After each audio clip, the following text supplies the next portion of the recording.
हौली हौली असीं इस नतीजे ते पहुँच गए भी इन्हां तो कोई आस ना रखो। ये गल मैनू बड़ी वजनदार लगी और ये गल तो मैं बड़ा जोर देना चाहुंदा कि असीं आप ही करना जो कुछ हुण करना है। असीं भाषा विग्यान पंजाबी च पढ़ाउंदे रहे हैं, हाले भी पढ़ाने हैं पंजाबी यूनिवर्सिटी दे विच, और जदों ते असीं पंजाबी च पढ़ाउण लगे साडे विद्यार्थियों ने बेहतर प्राप्तियां कीतियां ने। जिहड़ा इम्तिहान हुंदा एक नैट यूनिवर्सिटी कॉलेज दे विच प्रोफैसर लगन वास्ते वो भी ज़्यादा ने पास किया उस तो बाद जदों तो असीं पंजाबी च पढ़ाउण लगे हैं।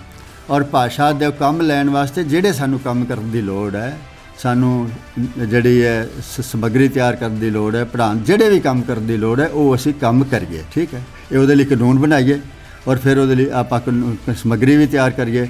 तो भाषा नीति ये दो कामां लई बनदी है। साडे भारत च भाषा नीति की बनी? साडे भारत च भाषा नीति भाषा तो काम लैण वास्ते बणियां ही नहीं। ये भी असीं भारतीय भाषावां तो ठीक काम लैणा और देश नूं अगे लैके जाना, इहदे वास्ते साडी नीति 50 दे संविधान च भी नहीं बनी। 50 दे संविधान दे विच भी भाषावां दी बराबरी है नहीं कि असीं भारत की भाषा नीति जिहड़ी बना रहे हैं, ना तो भारत के संविधान की प्रियंबल के मुताबिक बना रहे हैं, ना असीं भाषावां नूं काम लैण वास्ते बना रहे हैं। साडी नीति ते है कि अंग्रेजी नूं नाल इस करके जोड़ दिता गया कि हिंदी नूं भी स्वीकार कर लिया जाए। कल्ली हिंदी नूं लोग स्वीकार नहीं सकर। नागरिक बन गया, मैं इंग्लैंड का PR मैनूं मिल गई तो मैं कहांगा मैं तो भाई पंजाबी च गल करांगा, तुसीं जे तुहानूं समझ नहीं आउंदी तो मेरा अनुवाद करा लो, और वो करांदे ने। ये मंग तुसीं भारत च कर सकते हो और तुहाडी होगी। जिद्दन दी आ सरकार भाजपा सरकार आई है उदन दी हिंदी का प्रचलन सारियां वड्डियां वड्डियां अंतरराष्ट्रीय कारपोरेशनां बहुत ज़्यादा हिंदी च देन, गूगल होए, फेसबुक होए, कुछ होए। तुहानूं पहले सिने हिंदी च आउणगे, उत्थे अंग्रेजी भी हुण बाद च आउंदी कई वारी भारत की सरकार नूं खुश करके ते इस मंडी ते कब्जा करने वास्ते। जे पंजाबी च पढ़ाई नहीं हो रही, जे पंजाबी च काम नहीं हो रहा तो इहदा मतलब है कानून इजाजत दे रहा है होर च काम होण दी। जे कानून इजाजत ना देंदा होवे तां फिर तां कोई अदालत च चौथे दिन ही रौला पै जाना सी। क्यों अंग्रेजी स्कूलों घलदे ने बच्चे? इस करके घलदे ने अंग्रेजी नाल मौके ज़्यादा ने, और मौके इस करके अंग्रेजी नाल ज़्यादा नहीं कि पंजाबी च कमियां ने कोई। पंजाबी तो अंग्रेजी नालों पहला विकसित भाषा है। जदों अंग्रेजी नूं गवारां दी भाषा कहा जाता सी, पंजाबी च उदों बाबा फरीद वर्गे लिख रहे सी। 25% बंदा जिहड़ा राजस्थान दे विच हिंदी बोलदा है, बाकी जिहड़े ने वो राजस्थानी बोलते हैं। वो लोग तो आंदे साडी भाषा राजस्थानी है, सरकार आंदी है नहीं तुहाडी भाषा हिंदी है, तुहानूं हिंदी च पढ़ावांगे, है ना। कित्थे वे कानून जी? तुसीं आंदे हो कानून च बराबरी है।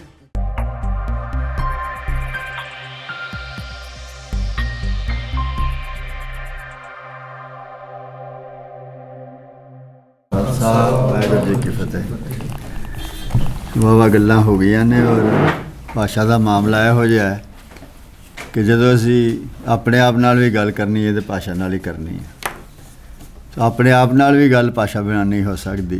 तो जिंदगी दे जिन्ने मनुख दे जीवन के खेतर ने हर थां भाषा है। तो ये बड़े पसार ने, इस करके थोड़े जे समय कोई गल्लां नजिठना कुछ ही गल्लां हो सकदियां ने।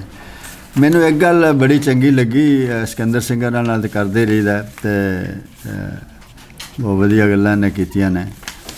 मई साहब की मैनू वधिया गल लगी भी सरकारां सुरकारां तो आस छड्ड दिओ। मैं उहदे तो यह नतीजा कढ़िया भी सरकारां सुरकारां तो आस छड्ड दिओ, जो करना तुसीं करना है।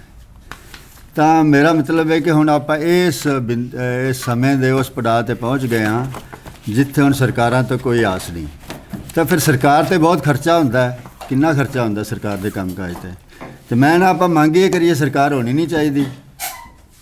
जदों आप सारा कुछ आप करना है तो फिर आपको मंग रख देनी चाहिए भी सरकार उजाड़ रही है, इन्ने साधन इन्ना सारा कुछ, तो सरकार बंद होए तो लोग कर लेंगे जो उन्होंने करना है। हाँ जी, ठीक है ना।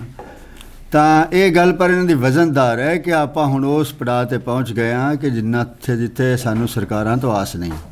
आज़ादी बनी, सरकार बनिया, संविधान बनिया, बड़िया आसा रखियां, बनी बयानबाजी आ होएगा वो होएगा। हुण हौली हौली असीं इस नतीजे ते पहुँच गए भी इन्हां तो कोई आस ना रखो। ये गल मैनू बड़ी वजनदार लगी और ये गल तो मैं बड़ा जोर देना चाहुंदा कि असीं आप ही करना जो कुछ हुण करना है, और बहुता तुसीं सरकारी इदारियां तो सरकारां तो कोई आस ना रखो। पर ये स्थिति आई क्यों? मैं तो है ना भी जी स्थिति ये सारी है जे सरकारी इदारे ने या आप भी वेसले हाँ तो क्यों यहो जी स्थिति पैदा हुई है। मैं ना बहुतियां तुहानूं अपने कोई सिद्धांत नहीं देवांगा, मैं कुछ को ना उदाहरण ही दसांगा। वो अपने आप जो उदाहरण ही जड़ियां ने वो मैनूं लगदा है कि वो उदाहरण ही दस देणगियां भी किवें हुंदा सारा कुछ तो क्यों हुंदा है।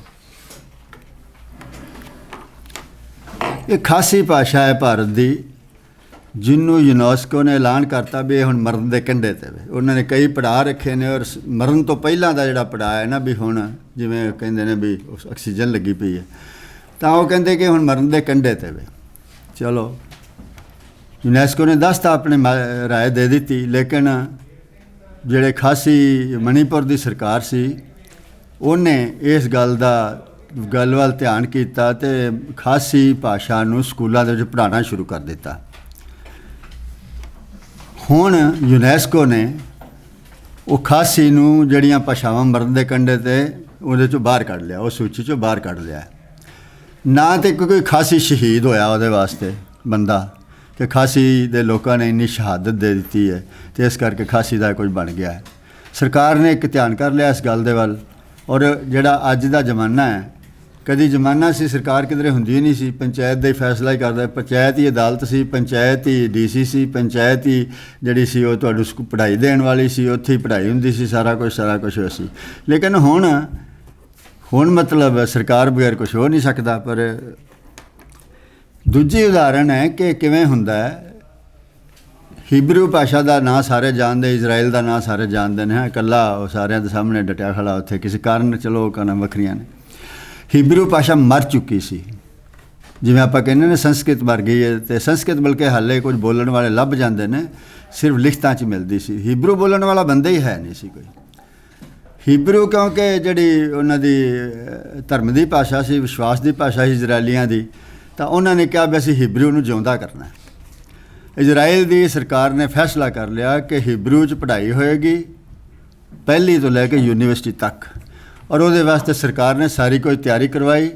ਅੱਜ ਇਜ਼ਰਾਈਲ 'ਚ ਸਭ ਕੁਛ ਹੀਬਰੂ 'ਚ ਹੁੰਦਾ ਹੈ। ਮਰੀ ਹੋਈ ਭਾਸ਼ਾ ਜਿਹੜੀ ਕਿਧਰੇ ਵੀ ਨਹੀਂ ਸੀ। ਮੈਂ ਅੱਜ ਤੱਕ ਨਹੀਂ ਸੁਣਿਆ ਕਿ ਇਜ਼ਰਾਈਲੀਆਂ ਨੇ ਬੜਾ ਵੱਡਾ ਅੰਦੋਲਨ ਕੀਤਾ ਜਾਂ ਇਜ਼ਰਾਈਲ ਦੀ ਸਰਕਾਰ ਨੂੰ ਚਿੱਠੀਆਂ ਲਿਖੀਆਂ ਸੀ ਜਾਂ ਸ਼ਹਾਦਤਾਂ ਦਿੱਤੀਆਂ ਵੀ ਸਾਡੀ ਭਾਸ਼ਾ ਨੂੰ ਜਿਉਂਦਿਆਂ ਕਰੋ। ਉਹ ਫਿਰ ਵੀ ਹੋ ਗਈ ਜੇ ਸਰਕਾਰ ਨੇ ਇਰਾਦਾ ਕਰ ਲਿਆ ਤਾਂ। ਹੁਣ ਜਿਸ ਜ਼ਮਾਨੇ ਦੇ ਵਿੱਚ ਆਪਾਂ ਰਹਿ ਰਹੇ ਹਾਂ, ਇਹਦੇ ਵਿੱਚ ਜਾਤੀ ਪੱਧਰ 'ਤੇ ਕੁਝ ਆਪਾਂ ਕੋਸ਼ਿਸ਼ ਕਰ ਸਕਦੇ ਹਾਂ, ਦਬਾਅ ਬਣਾ ਸਕਦੇ ਹਾਂ, ਲੇਕਿਨ ਹੋਣਾ ਕੀ ਹੈ, ਉਹੀ ਹੋਏਗਾ ਜੋ ਕਾਨੂੰਨ ਬਣੇਗਾ, ਔਰ ਜੋ ਕਾਨੂੰਨ ਨੂੰ ਲਾਗੂ ਸਰਕਾਰ ਕਰਨਾ ਚਾਹੇਗੀ। ਔਰ ਇਹ ਇੰਨਾ ਸਿੱਧਾ ਨਹੀਂ ਹੁੰਦਾ। ਜੇ ਤੁਸੀਂ ਫੌਜੀ ਅਫਸਰ ਬਣਨਾ ਹੈ, NDA ਦਾ ਇਮਤਿਹਾਨ ਸਿਰਫ ਅੰਗਰੇਜ਼ੀ 'ਚ ਹੁੰਦਾ ਹੈ। ਹਾਂਜੀ, NDA ਦਾ ਇਮਤਿਹਾਨ ਸਿਰਫ ਅੰਗਰੇਜ਼ੀ 'ਚ ਹੁੰਦਾ ਹੈ। ਹੁਣ ਜੇ ਕਿਸੇ ਨੇ ਸੁਣ ਲਿਆ ਮੈਂ ਤਾਂ ਫੌਜੀ ਅਫਸਰ ਬਣਨਾ ਹੈ, ਤਾਂ ਕੀ ਸੋਚੇਗਾ ਕਿ ਮੈਂ ਅੰਗਰੇਜ਼ੀ ਸਿੱਖਾਂ। ਔਰ ਅੰਗਰੇਜ਼ੀ ਸਿੱਖਣ ਦਾ ਸਭ ਤੋਂ ਵਧੀਆ ਜਿਹੜਾ ਸੂਤਰ ਉਹਨੂੰ ਇਹ ਲੱਗਦਾ ਹੈ ਕਿ ਮੈਂ ਅੰਗਰੇਜ਼ੀ ਮਾਧਿਅਮ 'ਚ ਆਪਣੇ ਬੱਚੇ ਨੂੰ ਘੱਲ ਦਿਆਂ, ਅੰਗਰੇਜ਼ੀ ਸਿੱਖ ਜਾਏਗਾ ਅਤੇ ਉਹ ਫੌਜੀ ਅਫਸਰ ਬਣ ਜਾਏਗਾ। ਹੁਣ ਇਹ ਤਾਂ ਮੈਂ 79 'ਚ ਭਾਸ਼ਾ ਵਿਗਿਆਨ 'ਚ ਆਇਆ ਵਿਦਿਆਰਥੀ ਵਜੋਂ। ਮੈਨੂੰ 2000 'ਚ ਆ ਕੇ 21 ਸਾਲ ਬਾਅਦ ਇਸ ਗੱਲ ਦਾ ਪਤਾ ਲੱਗਾ ਕਿ ਅੰਗਰੇਜ਼ੀ ਸਿੱਖਣ ਲਈ ਮਾਤ ਭਾਸ਼ਾ ਮਾਧਿਅਮ 'ਚ ਪੜ੍ਹਨਾ ਜ਼ਿਆਦਾ ਬਿਹਤਰ ਹੈ। ਜਿਸ ਬੰਦਾ 20 ਸਾਲ ਭਾਸ਼ਾ ਵਿਗਿਆਨ 'ਚ ਰਹਿ ਚੁੱਕਾ ਹੈ, ਕਿਉਂਕਿ ਮੈਂ ਭਾਸ਼ਾ ਨਹੀਂ, ਮੇਰਾ ਜਿਹੜਾ ਖੇਤਰ ਸੀ ਵਿਆਕਰਨ ਦਾ ਸੀ, ਮੈਂ ਵਿਆਕਰਨ ਪੜ੍ਹਦਾ ਰਿਹਾ, ਉਹਦੇ 'ਚ ਮੈਂ ਲਿਖਿਆ ਵੀ, ਸਾਰਾ ਕੁਛ ਕੀਤਾ, ਕਈ ਯੂਨੀਵਰਸਿਟੀਆਂ 'ਚ ਪੜ੍ਹਾਇਆ, ਬਾਹਰ ਵੀ ਗਏ। ਪਰ ਮੈਨੂੰ ਲੋੜ ਪੈ ਗਈ ਵੀ ਜਿਹੜੀ ਭਾਸ਼ਾ ਨੀਤੀ ਦਾ ਮਾਮਲਾ ਹੈ, ਇਹ ਭਾਸ਼ਾ ਕਿਵੇਂ, ਦੂਜੀ ਭਾਸ਼ਾ ਕਿਵੇਂ ਸਿੱਖੀ ਦੀ ਹੈ, ਸਿੱਖਿਆ ਦੀ ਭਾਸ਼ਾ ਕਿਹੜੀ ਹੋਣੀ ਚਾਹੀਦੀ ਹੈ। ਮੈਨੂੰ ਇੱਕ ਲੋੜ ਕਿਸੇ ਨੇ ਕਹਿ ਤਾ ਵੀ ਤੁਸੀਂ ਇਹਦੇ ਬਾਰੇ ਕੁਝ ਗੱਲ ਕਰੋ, ਅਤੇ ਫਿਰ ਮੈਂ ਪੜ੍ਹਿਆ ਅਤੇ ਮੇਰੀਆਂ ਵੀ ਅੱਖਾਂ ਖੁੱਲ੍ਹ ਗਈਆਂ। ਇੱਕ ਬੰਦਾ ਜਿਹੜਾ 20 ਸਾਲ ਭਾਸ਼ਾ ਵਿਗਿਆਨ 'ਚ ਰਿਹਾ ਆ, ਉਹਨੂੰ ਹਾਲੇ ਤੱਕ ਪਤਾ ਨਹੀਂ ਲੱਗਾ ਕਿ ਜਿਹੜੀ ਵਿਦੇਸ਼ੀ ਭਾਸ਼ਾ ਸਿੱਖਣ ਲਈ ਮਾਂ ਬੋਲੀ ਮਾਧਿਅਮ ਬਿਹਤਰ ਹੁੰਦਾ ਹੈ। ਇੱਕ ਸਧਾਰਨ ਬੰਦੇ ਤੋਂ ਕੀ ਆਸ ਰੱਖ ਸਕਦੇ ਹੋ ਤੁਸੀਂ। ਔਰ ਇਹ ਜਿਹੜੇ ਸਾਡੇ ਰਾਜਨੇਤਾ ਨੇ, ਸਾਰਾ ਕੋਈ ਇਹਨਾਂ ਤੋਂ ਆਸ ਹੀ ਨਹੀਂ ਰੱਖੀ ਜਾ ਸਕਦੀ। ਇਹ ਤਾਂ ਮੈਂ ਇੱਕ ਹੋਰ ਉਦਾਹਰਨ ਤੁਹਾਨੂੰ ਦਿੰਦਾ ਵਾਂ ਵੀ ਜੀ ਹੋਵੇ ਵੀ ਤਾਂ ਫਿਰ ਕਿਉਂ ਨਹੀਂ ਹੁੰਦਾ। ਅਸੀਂ ਭਾਸ਼ਾ ਵਿਗਿਆਨ ਪੰਜਾਬੀ 'ਚ ਪੜ੍ਹਾਉਂਦੇ ਰਹੇ ਹਾਂ, ਹਾਲੇ ਵੀ ਪੜ੍ਹਾਉਂਦੇ ਹਾਂ ਪੰਜਾਬੀ ਯੂਨੀਵਰਸਿਟੀ ਦੇ ਵਿੱਚ PhD ਤੱਕ। ਪਹਿਲਾਂ ਜਿਹੜੀ ਸੀ ਉਹਦੀ ਅੰਗਰੇਜ਼ੀ ਮਾਧਿਅਮ 'ਚ ਪੜ੍ਹਾਈ ਹੁੰਦੀ ਸੀ, ਹੁਣ ਅਸੀਂ ਜਿਹੜਾ ਸਾਰਾ ਪੰਜਾਬੀ 'ਚ ਪੜ੍ਹਾਉਂਦੇ ਹਾਂ। ਔਰ ਜਦੋਂ ਦੇ ਅਸੀਂ ਪੰਜਾਬੀ 'ਚ ਪੜ੍ਹਾਉਣ ਲੱਗਿਆ, ਸਾਡੇ ਵਿਦਿਆਰਥੀਆਂ ਨੇ ਬਿਹਤਰ ਪ੍ਰਾਪਤੀਆਂ ਕੀਤੀਆਂ ਨੇ। ਦੇਸ਼ ਦੇ ਪੱਧਰ 'ਤੇ ਵੀ ਵੱਧ ਨੌਕਰੀਆਂ 'ਚ ਗਏ ਨੇ, ਅਤੇ ਉਹਨਾਂ ਭਾਸ਼ਾ ਵਿਗਿਆਨ ਵੀ ਵੱਧ ਸਿੱਖਿਆ। ਔਰ ਆ ਜਿਹੜਾ ਇਮਤਿਹਾਨ ਹੁੰਦਾ ਇੱਕ ਨੈਟ ਯੂਨੀਵਰਸਿਟੀ ਕਾਲਜ ਦੇ ਵਿੱਚ ਪ੍ਰੋਫੈਸਰ ਲੱਗਣ ਵਾਸਤੇ, ਉਹ ਵੀ ਜ਼ਿਆਦਾ ਨੇ ਪਾਸ ਕੀਤਾ ਉਸ ਤੋਂ ਬਾਅਦ ਜਦੋਂ ਤੋਂ ਅਸੀਂ ਪੰਜਾਬੀ 'ਚ ਪੜ੍ਹਾਉਣ ਲੱਗੇ ਹਾਂ। ਪਰ ਭਾਰਤ ਸਰਕਾਰ ਦਾ ਜਿਹੜਾ ਨੈੱਟ ਦਾ ਇਮਤਿਹਾਨ ਹੈ ਲੈਕਚਰ ਲੱਗਣ ਵਾਸਤੇ, ਉਹ ਸਿਰਫ ਅੰਗਰੇਜ਼ੀ 'ਚ ਪੰਜਾਬੀ 'ਚ ਨਹੀਂ ਹੁੰਦਾ ਜੀ। ਹੁਣ ਕੀ ਕਰਾਂ ਮੈਂ, ਜਾ ਮੱਥਾ ਮਾਰਾਂ ਸਰਕਾਰ ਦੇ ਨਾਲ ਜਾ ਕੇ। ਸਰਕਾਰ ਨੂੰ ਇਹ ਤਾਂ ਨਹੀਂ ਕੋਈ ਪਤਾ ਹੈ ਨਹੀਂ ਹੈ ਜੀ। ਉਹ ਵੇਖ ਰਹੇ ਨੇ ਕਿ ਪੰਜਾਬੀ 'ਚ ਪੜ੍ਹ ਕੇ ਬੱਚੇ ਆਏ ਨੇ, ਇਹ ਨੈੱਟ ਪਾਸ ਕਰ ਰਹੇ ਨੇ। ਔਰ ਸਿਰਫ ਅਸੀਂ ਹਾਂ ਪੂਰੇ ਭਾਰਤ ਦੇ ਵਿੱਚ ਸ਼ਾਇਦ ਜਿਹੜਾ ਭਾਸ਼ਾ ਵਿਗਿਆਨ ਨੂੰ ਆਪਣੀ ਭਾਸ਼ਾ 'ਚ ਪੜ੍ਹਾਉਂਦੇ ਨੇ। ਦਿੱਲੀ ਯੂਨੀਵਰਸਿਟੀ ਦੇ ਵਿੱਚ ਦਿੱਲੀ ਦੇ ਵਿੱਚ ਇੱਕ ਸਰਕਾਰ ਦਾ ਕੇਂਦਰੀ ਅਦਾਰਾ ਜਿਹਦਾ ਕੰਮ ਕੰਪਿਊਟਰ ਦੇ ਕੰਮ ਕਰਨਾ ਹੈ ਭਾਸ਼ਾ ਦੇ ਰਾਹੀਂ, ਸੀਡੈਕ ਤੁਸੀਂ ਨਾਂ ਸੁਣਿਆ ਹੋਵੇਗਾ, centre for development advance computing. ਉਹਦਾ ਕੰਮ ਭਾਰਤੀ ਭਾਸ਼ਾਵਾਂ ਦੇ ਵਿੱਚ ਸਮੱਗਰੀ ਤਿਆਰ ਕਰਨਾ ਹੈ, ਭਾਰਤੀ ਭਾਸ਼ਾਵਾਂ ਦੇ ਵਿੱਚ ਕੰਮ ਕਰਨਾ ਹੈ। ਉੱਥੇ ਇੱਕ ਮੇਰਾ ਵਿਦਿਆਰਥੀ ਵੀ ਚਲੋ ਭਰਤੀ ਹੋ ਗਿਆ। ਉਹ 4 ਭਾਸ਼ਾਵਾਂ ਦਾ ਇੰਚਾਰਜ ਸੀ, ਹਿੰਦੀ ਦਾ ਵੀ, ਅੰਗਰੇਜ਼ੀ ਆਪਣਾ ਉਰਦੂ ਦਾ ਵੀ, ਪੰਜਾਬੀ ਦਾ ਵੀ ਅਤੇ ਇੱਕ ਡੋਗਰੀ ਦਾ। 4 ਭਾਸ਼ਾਵਾਂ ਦਾ ਇੰਚਾਰਜ ਉਹ ਸੀ। ਉਸ ਸੀਡੈਕ ਦੇ ਵਿੱਚ ਉਹਦੇ ਨਾਲ ਹੀ ਉਹ ਵੀ ਪੜ੍ਹਦੇ ਹਨ ਜਿਹੜੇ ਦਿੱਲੀ ਯੂਨੀਵਰਸਿਟੀ ਤੋਂ ਅੰਗਰੇਜ਼ੀ 'ਚ ਭਾਸ਼ਾ ਵਿਗਿਆਨ ਪੜ੍ਹ ਕੇ ਆਏ ਸਨ, ਜਿਹੜੇ JNU 'ਚ ਭਾਸ਼ਾ ਵਿਗਿਆਨ ਪੜ੍ਹ ਕੇ ਆਏ ਸਨ, ਜਿਵੇਂ ਸਭ ਤੋਂ ਵੱਡੀ ਯੂਨੀਵਰਸਿਟੀ ਜਿਹੜੀ ਹਾਲੇ ਵੀ ਪੜ੍ਹਾਈ 'ਚ ਜਿਹੜਾ ਸਭ ਤੋਂ ਜ਼ਿਆਦਾ ਉਹ ਹੈ ਭਾਰਤ 'ਚ, ਹੋਰ ਵੀ। ਤਾਂ ਇਹ ਸਰਕਾਰ ਨੂੰ ਪਤਾ ਨਹੀਂ ਹੈ ਵੀ ਜਿਹੜੇ ਬੰਦੇ ਉੱਧਰੋਂ ਪੜ੍ਹ ਕੇ ਆ ਰਹੇ ਨੇ ਉਹ ਤੁਸੀਂ ਬਿਹਤਰ ਕਰ ਰਹੇ ਹੋ, ਤਾਂ ਸਰਕਾਰ ਨੈੱਟ ਨੂੰ ਕਿਉਂ ਨਹੀਂ ਪੰਜਾਬੀ 'ਚ ਕਰਦੀ? ਹੁਣ ਇਹਦੇ ਲਈ ਕੀ ਕੀਤਾ ਜਾਏ? ਇਹਦੇ ਇੱਕ ਸਰਕਾਰ ਨਾਲ ਮੱਥਾ ਮਾਰਿਆ ਜਾਏ, ਲੋਕਾਂ ਨੂੰ ਤਿਆਰ ਕੀਤਾ ਜਾਏ, ਲੋਕਾਂ ਨੂੰ ਸਮਝਾਇਆ ਜਾਏ। ਭਾਸ਼ਾ ਦੇ ਜਿਹੜੇ ਪਸਾਰ ਨੇ ਅਸਲ ਦੇ ਵਿੱਚ, ਇਹ ਭਾਸ਼ਾ ਕਿੰਨੀ ਗੰਭੀਰ ਚੀਜ਼ ਹੈ, ਇਸ ਚੀਜ਼ ਬਾਰੇ ਸਾਨੂੰ ਬਹੁਤ ਜਾਣਕਾਰੀ ਘੱਟ ਹੈ। ਪਹਿਲੀ ਗੱਲ ਤਾਂ ਮੈਂ ਇਹ ਕਹਿਣੀ ਚਾਹੁੰਦਾ ਹਾਂ ਕਿ ਸਾਨੂੰ ਭਾਸ਼ਾ ਦੇ ਕਿਉਂ ਇਸ ਸਥਿਤੀ 'ਚ ਅਸੀਂ ਭਾਸ਼ਾ ਨੂੰ ਸਿਰਫ ਇਹ ਸਮਝ ਲਿਆ ਗੱਲਬਾਤ ਹੀ ਕਰਨੀ ਹੈ, ਕੋਈ ਨਹੀਂ ਅੰਗਰੇਜ਼ੀ 'ਚ ਕਰ ਲਓ, ਭਾਵੇਂ ਹਿੰਦੀ 'ਚ ਕਰ ਲਓ, ਭਾਵੇਂ ਪੰਜਾਬੀ 'ਚ ਕਰ ਲਓ, ਬਸ ਇੱਥੋਂ ਸਾਰੀ ਜਿਹੜੀ ਹੈ ਮਤਲਬ ਗੱਲ ਜਿਹੜੀ ਸ਼ੁਰੂ ਹੋ ਜਾਂਦੀ ਹੈ। ਮੈਂ ਪੰਜਾਬੀ ਦੇ ਸਭ ਤੋਂ ਵੱਡੇ ਆਲੋਚਕ, ਮੈਂ ਉਹ ਨਾਂ ਨਹੀਂ ਲੈਣਾ ਚਾਹੁੰਦਾ, ਨਾਲ ਇਹ ਗੱਲ ਇੱਕ ਵਾਰੀ ਕੀਤੀ ਮੈਂ, ਹਜੀ ਆ ਜਿਹੜਾ ਅੰਗਰੇਜ਼ੀ ਮਾਧਿਅਮ ਦੀ ਪੜ੍ਹਾਈ ਸ਼ੁਰੂ ਹੋ ਰਹੀ ਹੈ ਔਰ ਅੰਗਰੇਜ਼ੀ ਦਾ ਗਲਬਾ 4 ਸਵੇਰੇ ਫੈਲ ਗਿਆ, ਅਤੇ ਇਹਦਾ ਕੀ ਕੀਤਾ ਜਾਏ? ਇਹ ਕਿਵੇਂ ਲੱਗਦਾ ਤੁਹਾਨੂੰ? ਠੀਕ ਹੈ ਗੱਲ, ਕਹਿੰਦਾ ਗੱਲ ਹੀ ਕਰਨੀ ਹੈ, ਭਾਵੇਂ ਅੰਗਰੇਜ਼ੀ 'ਚ ਕਰ ਲਓ, ਭਾਵੇਂ ਪੰਜਾਬੀ 'ਚ ਕਰ ਲਓ। ਨਹੀਂ, ਉਹ ਮੈਂ ਵੀ ਜਦੋਂ ਥੋੜ੍ਹਾ ਬਹੁਤਾ ਫਿਰ ਇਸ ਪਾਸੇ ਨੂੰ ਆਇਆ ਤਾਂ ਮੈਂ ਵੇਖਿਆ ਵੀ ਇਹ ਕਿੰਨੀ ਗਲਤ ਸਮਝ ਹੈ ਕਿ ਇਹ ਏਡੀ ਛੋਟੀ ਜਿਹੀ ਗੱਲ ਹੈ ਭਾਸ਼ਾ, ਕਿ ਤੁਸੀਂ ਗੱਲ ਹੀ ਕਰਨੀ ਹੈ, ਭਾਵੇਂ ਕਿਸੇ 'ਚ ਕਰ ਲਓ। ਤੋ ਆਪਾਂ ਨੂੰ ਪਹਿਲੀ ਗੱਲ ਤਾਂ ਹੈ ਕਿ ਇਹ ਸਮਝਣ ਦੀ ਲੋੜ ਹੈ ਕਿ ਕਿੰਨਾ ਗੰਭੀਰ ਮਾਮਲਾ ਹੈ ਭਾਸ਼ਾ ਦਾ, ਔਰ ਜਿਸ ਸਥਿਤੀ 'ਚ ਅਸੀਂ ਹਾਂ ਇਹ ਕਿਉਂ ਇਹਨਾਂ ਚੀਜ਼ਾਂ ਨੂੰ ਜਿਵੇਂ ਨਾ ਕਿਹਾ ਸਮਝਣ ਦੀ ਲੋੜ ਹੈ। ਔਰ ਮੈਂ ਸਮਝਦਾ ਕਿ ਭਾਸ਼ਾ ਜਿਹੜੀ ਹੈ ਸਾਨੂੰ ਇਹ ਸਮਝਣ ਦੀ ਲੋੜ ਹੈ ਕਿ ਭਾਸ਼ਾ ਮਨੁੱਖ ਹੈ। ਜਿਹੜੇ ਜੀਵ ਵਿਗਿਆਨ ਵਾਲੇ ਨੇ ਉਹ ਵੀ ਇਹ ਆਂਦੇ ਨੇ ਕਿ ਮਨੁੱਖ ਦਾ ਦਿਮਾਗ ਦਾ ਵਿਕਾਸ ਹੀ ਉਦੋਂ ਸ਼ੁਰੂ ਹੋਇਆ ਜਦੋਂ ਪਹਿਲਾਂ ਭਾਸ਼ਾ ਉਹਦੇ ਕੋਲ ਆ ਗਈ, ਛੋਟੀ ਮੋਟੀ ਜਿਵੇਂ ਦੀ ਵੀ ਸੀ, ਟੁੱਟੀ ਫੁੱਟੀ ਸ਼ੁਰੂ 'ਚ ਜਿਵੇਂ ਮਨੁੱਖ ਦੀ ਬਣੀ। ਤਾਂ ਭਾਸ਼ਾ ਦੇ ਨਾਲ ਉਹਨੂੰ ਇੱਕ ਐਸਾ ਹਥਿਆਰ ਮਿਲ ਗਿਆ ਜਿਹਦੇ ਨਾਲ ਉਹ ਇੱਕ ਤਾਂ ਗੱਲ ਆਪਣੀ ਸਾਂਝੀ ਤਜਰਬਾ ਸਾਂਝਾ ਦੂਜੇ ਨਾਲ ਕਰ ਸਕਦਾ ਸੀ। ਜਦੋਂ 10 ਬੰਦੇ ਤਜਰਬਾ ਸਾਂਝੇ ਕਰਨਗੇ ਤਾਂ ਇੱਕ ਬੰਦੇ ਦਾ ਦਿਮਾਗ 10 ਬੰਦਿਆਂ ਦਾ ਹੋ ਗਿਆ, ਹੈ ਨਾ, ਵਿਕਾਸ ਹੋ ਗਿਆ ਦਿਮਾਗ ਦਾ। ਦੂਜੀ ਗੱਲ ਇਹ ਹੋ ਗਈ ਕਿ ਉਹਦੇ ਕੋਲ ਇੱਕ ਐਸਾ ਮਾਧਿਅਮ ਮਿਲ ਗਿਆ ਜਿਹੜੀ ਗੱਲ ਯਾਦ ਰੱਖ ਸਕਦਾ ਸੀ। ਹਾਂਜੀ, ਅਸੀਂ ਭਾਸ਼ਾ ਰਾਹੀਂ ਸਭ ਕੁਝ ਯਾਦ ਰੱਖਦੇ ਹਾਂ, ਆਪਣਾ ਵਿਰਸਾ, ਪਰੰਪਰਾ, ਕਹਾਣੀਆਂ, ਗਿਆਨ, ਪਹਿਲੀਆਂ ਪੁਸ਼ਤਾਂ ਦਾ ਸਭ ਕੁਝ ਅਸੀਂ ਭਾਸ਼ਾ ਰਾਹੀਂ ਦਿਮਾਗ ਟਿਕਾ ਕੇ ਰੱਖਦੇ ਹਾਂ। ਤਾਂ ਜਦੋਂ ਟਿਕਾਣ ਦਾ ਕਿ ਮਾਧਿਅਮ ਭਾਸ਼ਾ ਸਾਨੂੰ ਮਿਲ ਗਈ ਮਨੁੱਖ ਨੂੰ, ਤਾਂ ਉਹਦੇ ਫਿਰ ਆਪਣੀਆਂ ਯਾਦਾਂ ਟਿਕਾਣੀਆਂ ਸ਼ੁਰੂ ਕਰ ਦਿੱਤੀਆਂ, ਪੁਰਾਣੇ ਤਜਰਬੇ ਔਰ ਤਜਰਬੇ ਸਾਂਝੇ ਕਰਨੇ ਸ਼ੁਰੂ ਕਰ ਦਿੱਤੇ। ਬੰਦੇ ਦੇ ਦਿਮਾਗ ਨੂੰ ਲੋੜ ਪੈ ਗਈ ਵੀ ਹੁਣ ਇਹਨੂੰ ਦਿਮਾਗ ਦੇ ਵਿੱਚ ਇਸ ਦਿਮਾਗ ਭਾਸ਼ਾ ਵਾਸਤੇ ਦਿਮਾਗ ਬਣਾਉਣ ਵਾਸਤੇ ਦਿਮਾਗ ਦਾ ਜਿਹੜਾ ਵਿਕਾਸ ਹੋ ਗਿਆ, ਦਿਮਾਗ ਵੱਡਾ ਹੋ ਗਿਆ। ਮਨੁੱਖ ਦਾ ਸਭ ਤੋਂ ਵੱਡਾ ਦਿਮਾਗ ਹੈ। ਸਰੀਰ ਦੇ ਹਿਸਾਬ ਨਾਲ ਕਿਸੇ ਹੋਰ ਜੀਵ ਦਾ ਦਿਮਾਗ ਐਡਾ ਵੱਡਾ ਨਹੀਂ ਹੈ ਜਿੱਡਾ ਮਨੁੱਖ ਦਾ ਦਿਮਾਗ ਹੈ। ਤਾਂ ਭਾਸ਼ਾ 'ਤੇ ਭਾਸ਼ਾ ਬੰਦਾ ਹੈ। ਔਰ ਇੱਥੋਂ ਤੁਸੀਂ ਹਿਸਾਬ ਲਾ ਸਕਦੇ ਹੋ ਕਿ ਜਿਹੜਾ ਭਾਸ਼ਾ ਹੈ, ਫਿਰ ਜੇ ਇਹਦੇ ਬਾਰੇ ਅਸੀਂ ਸਾਡੀ ਠੀਕ ਪਹੁੰਚ ਨਹੀਂ ਹੈ, ਠੀਕ ਸਮਝ ਨਹੀਂ ਹੈ, ਤਾਂ ਨਤੀਜੇ ਕੀ ਹੋਣਗੇ? ਜਿਹੜੀ ਸਭ ਤੋਂ ਵੱਡੀ ਗੱਲ ਵਾਪਰੀ ਪਿਛਲੇ ਸਾਲਾਂ ਦੇ ਵਿੱਚ ਇਸ ਸਥਿਤੀ 'ਚ ਅਸੀਂ ਹਾਂ, ਉਹ ਹੈ ਕਿ ਜਿਹੜੀਆਂ ਚੀਜ਼ਾਂ ਸਮਾਜਿਕ ਪੱਧਰ 'ਤੇ ਹੁੰਦੀਆਂ ਸਨ, ਪਹਿਲਾਂ ਸਮਾਜ ਹੀ ਆਪਣੇ ਆਪ ਨੂੰ ਕਰੀ ਜਾ ਰਿਹਾ ਸੀ, ਜਿਹਨੂੰ ਸ਼ਬਦ ਮੈਂ ਅੰਗਰੇਜ਼ੀ ਦਾ ਵਰਤਣਾ ਰੈਗੂਲੇਟ ਪ੍ਰਬੰਧ ਕਰੀ ਜਾ ਰਿਹਾ ਸੀ, ਉਹਦੇ ਵਿੱਚ ਸਮਾਜ ਦੀ ਥਾਂ 'ਤੇ ਰਾਜ ਆ ਗਿਆ, ਸਟੇਟ ਆ ਗਈ, ਜਿਹੜੀ ਪ੍ਰਸ਼ਾਸਨ ਜਿਹਨੂੰ ਕਹਿ ਲਓ, ਜਾਂ ਸਰਕਾਰ ਆ ਗਈ। ਤਾਂ ਜਦੋਂ ਇਹ ਸਰਕਾਰ ਆ ਗਈ ਤਾਂ ਫਿਰ ਅਸੀਂ ਇਹ ਸਾਰੇ ਕੰਮ ਜਿਹੜੇ ਨੇ ਇੱਕ ਤਰ੍ਹਾਂ ਨਾਲ ਸਰਕਾਰ 'ਤੇ ਛੱਡ ਦਿੱਤੇ। ਪਰ ਜਿਹੜਾ ਸਮਾਜ ਦਾ ਇਹ ਸਾਰੇ ਕਾਸੇ ਦੇ ਵਿੱਚ ਰੋਲ ਹੈ, ਖਾਸ ਤੌਰ 'ਤੇ ਭਾਸ਼ਾ ਦੇ ਵਿੱਚ ਰੋਲ ਹੈ ਜਾਂ ਹੋਰਨਾਂ ਚੀਜ਼ਾਂ 'ਚ, ਉਹਨੂੰ ਅਸੀਂ ਬਹੁਤ ਅਣਗਹਿਲਿਆਂ ਕੀਤਾ। ਮੈਂ ਇੱਕ ਵਾਰੀ ਕਿਸੇ ਸਕੂਲ ਵਾਲੇ ਨੂੰ ਨਾਲ ਗੱਲ ਕਰਦਾ ਸੀ ਪਿਆ, ਮੈਂ ਸਕੂਲ ਵਾਲੇ ਤੁਸੀਂ ਕੁਝ ਨਹੀਂ ਕਰਦੇ, ਬਹੁਤ ਚੰਗਾ ਸਕੂਲ ਸੀ ਔਰ ਬੜਾ ਨਾਂ ਸੀ ਉਹਦਾ, ਕਹਿੰਦੇ ਨਹੀਂ ਜੀ ਬੜੀ ਕੋਸ਼ਿਸ਼ ਕਰਨੇ ਆ, ਬੜਾ ਪੜ੍ਹਾਉਂਦੇ ਹਾਂ। ਮੈਂ ਤੁਸੀਂ ਮੈਨੂੰ ਇਹ ਦੱਸੋ ਕਿ ਜਿਹੜਾ ਬੱਚਾ ਤੁਹਾਡਾ ਪਹਿਲੇ ਨੰਬਰ 'ਤੇ ਆਇਆ, 10ਵੀਂ ਤੱਕ ਆਉਂਦਿਆਂ ਉਹ ਕਿੱਥੇ ਚਲਾ ਗਿਆ? ਪਹਿਲੇ 'ਤੇ ਰਿਹਾ ਜਾਂ ਅਖੀਰਲੇ 'ਤੇ ਆ ਗਿਆ ਜਾਂ ਕਿੱਥੇ ਆ ਗਿਆ? ਕਹਿੰਦਾ ਲਗਭਗ ਜਿਹੜੇ ਪਹਿਲੀ 'ਚ ਆਉਂਦੇ ਨੇ, ਜਿੱਥੇ ਕੋਈ ਉਹਨਾਂ ਦਾ ਦਰਜਾ ਹੁੰਦਾ ਉੱਥੇ ਹੀ ਰਹਿੰਦਾ ਸਕੂਲ ਦੇ ਅਖੀਰ ਤੱਕ। ਅਤੇ ਮੈਂ ਤੁਸੀਂ ਕੀ ਕਰ ਰਹੇ ਹੋ ਫਿਰ?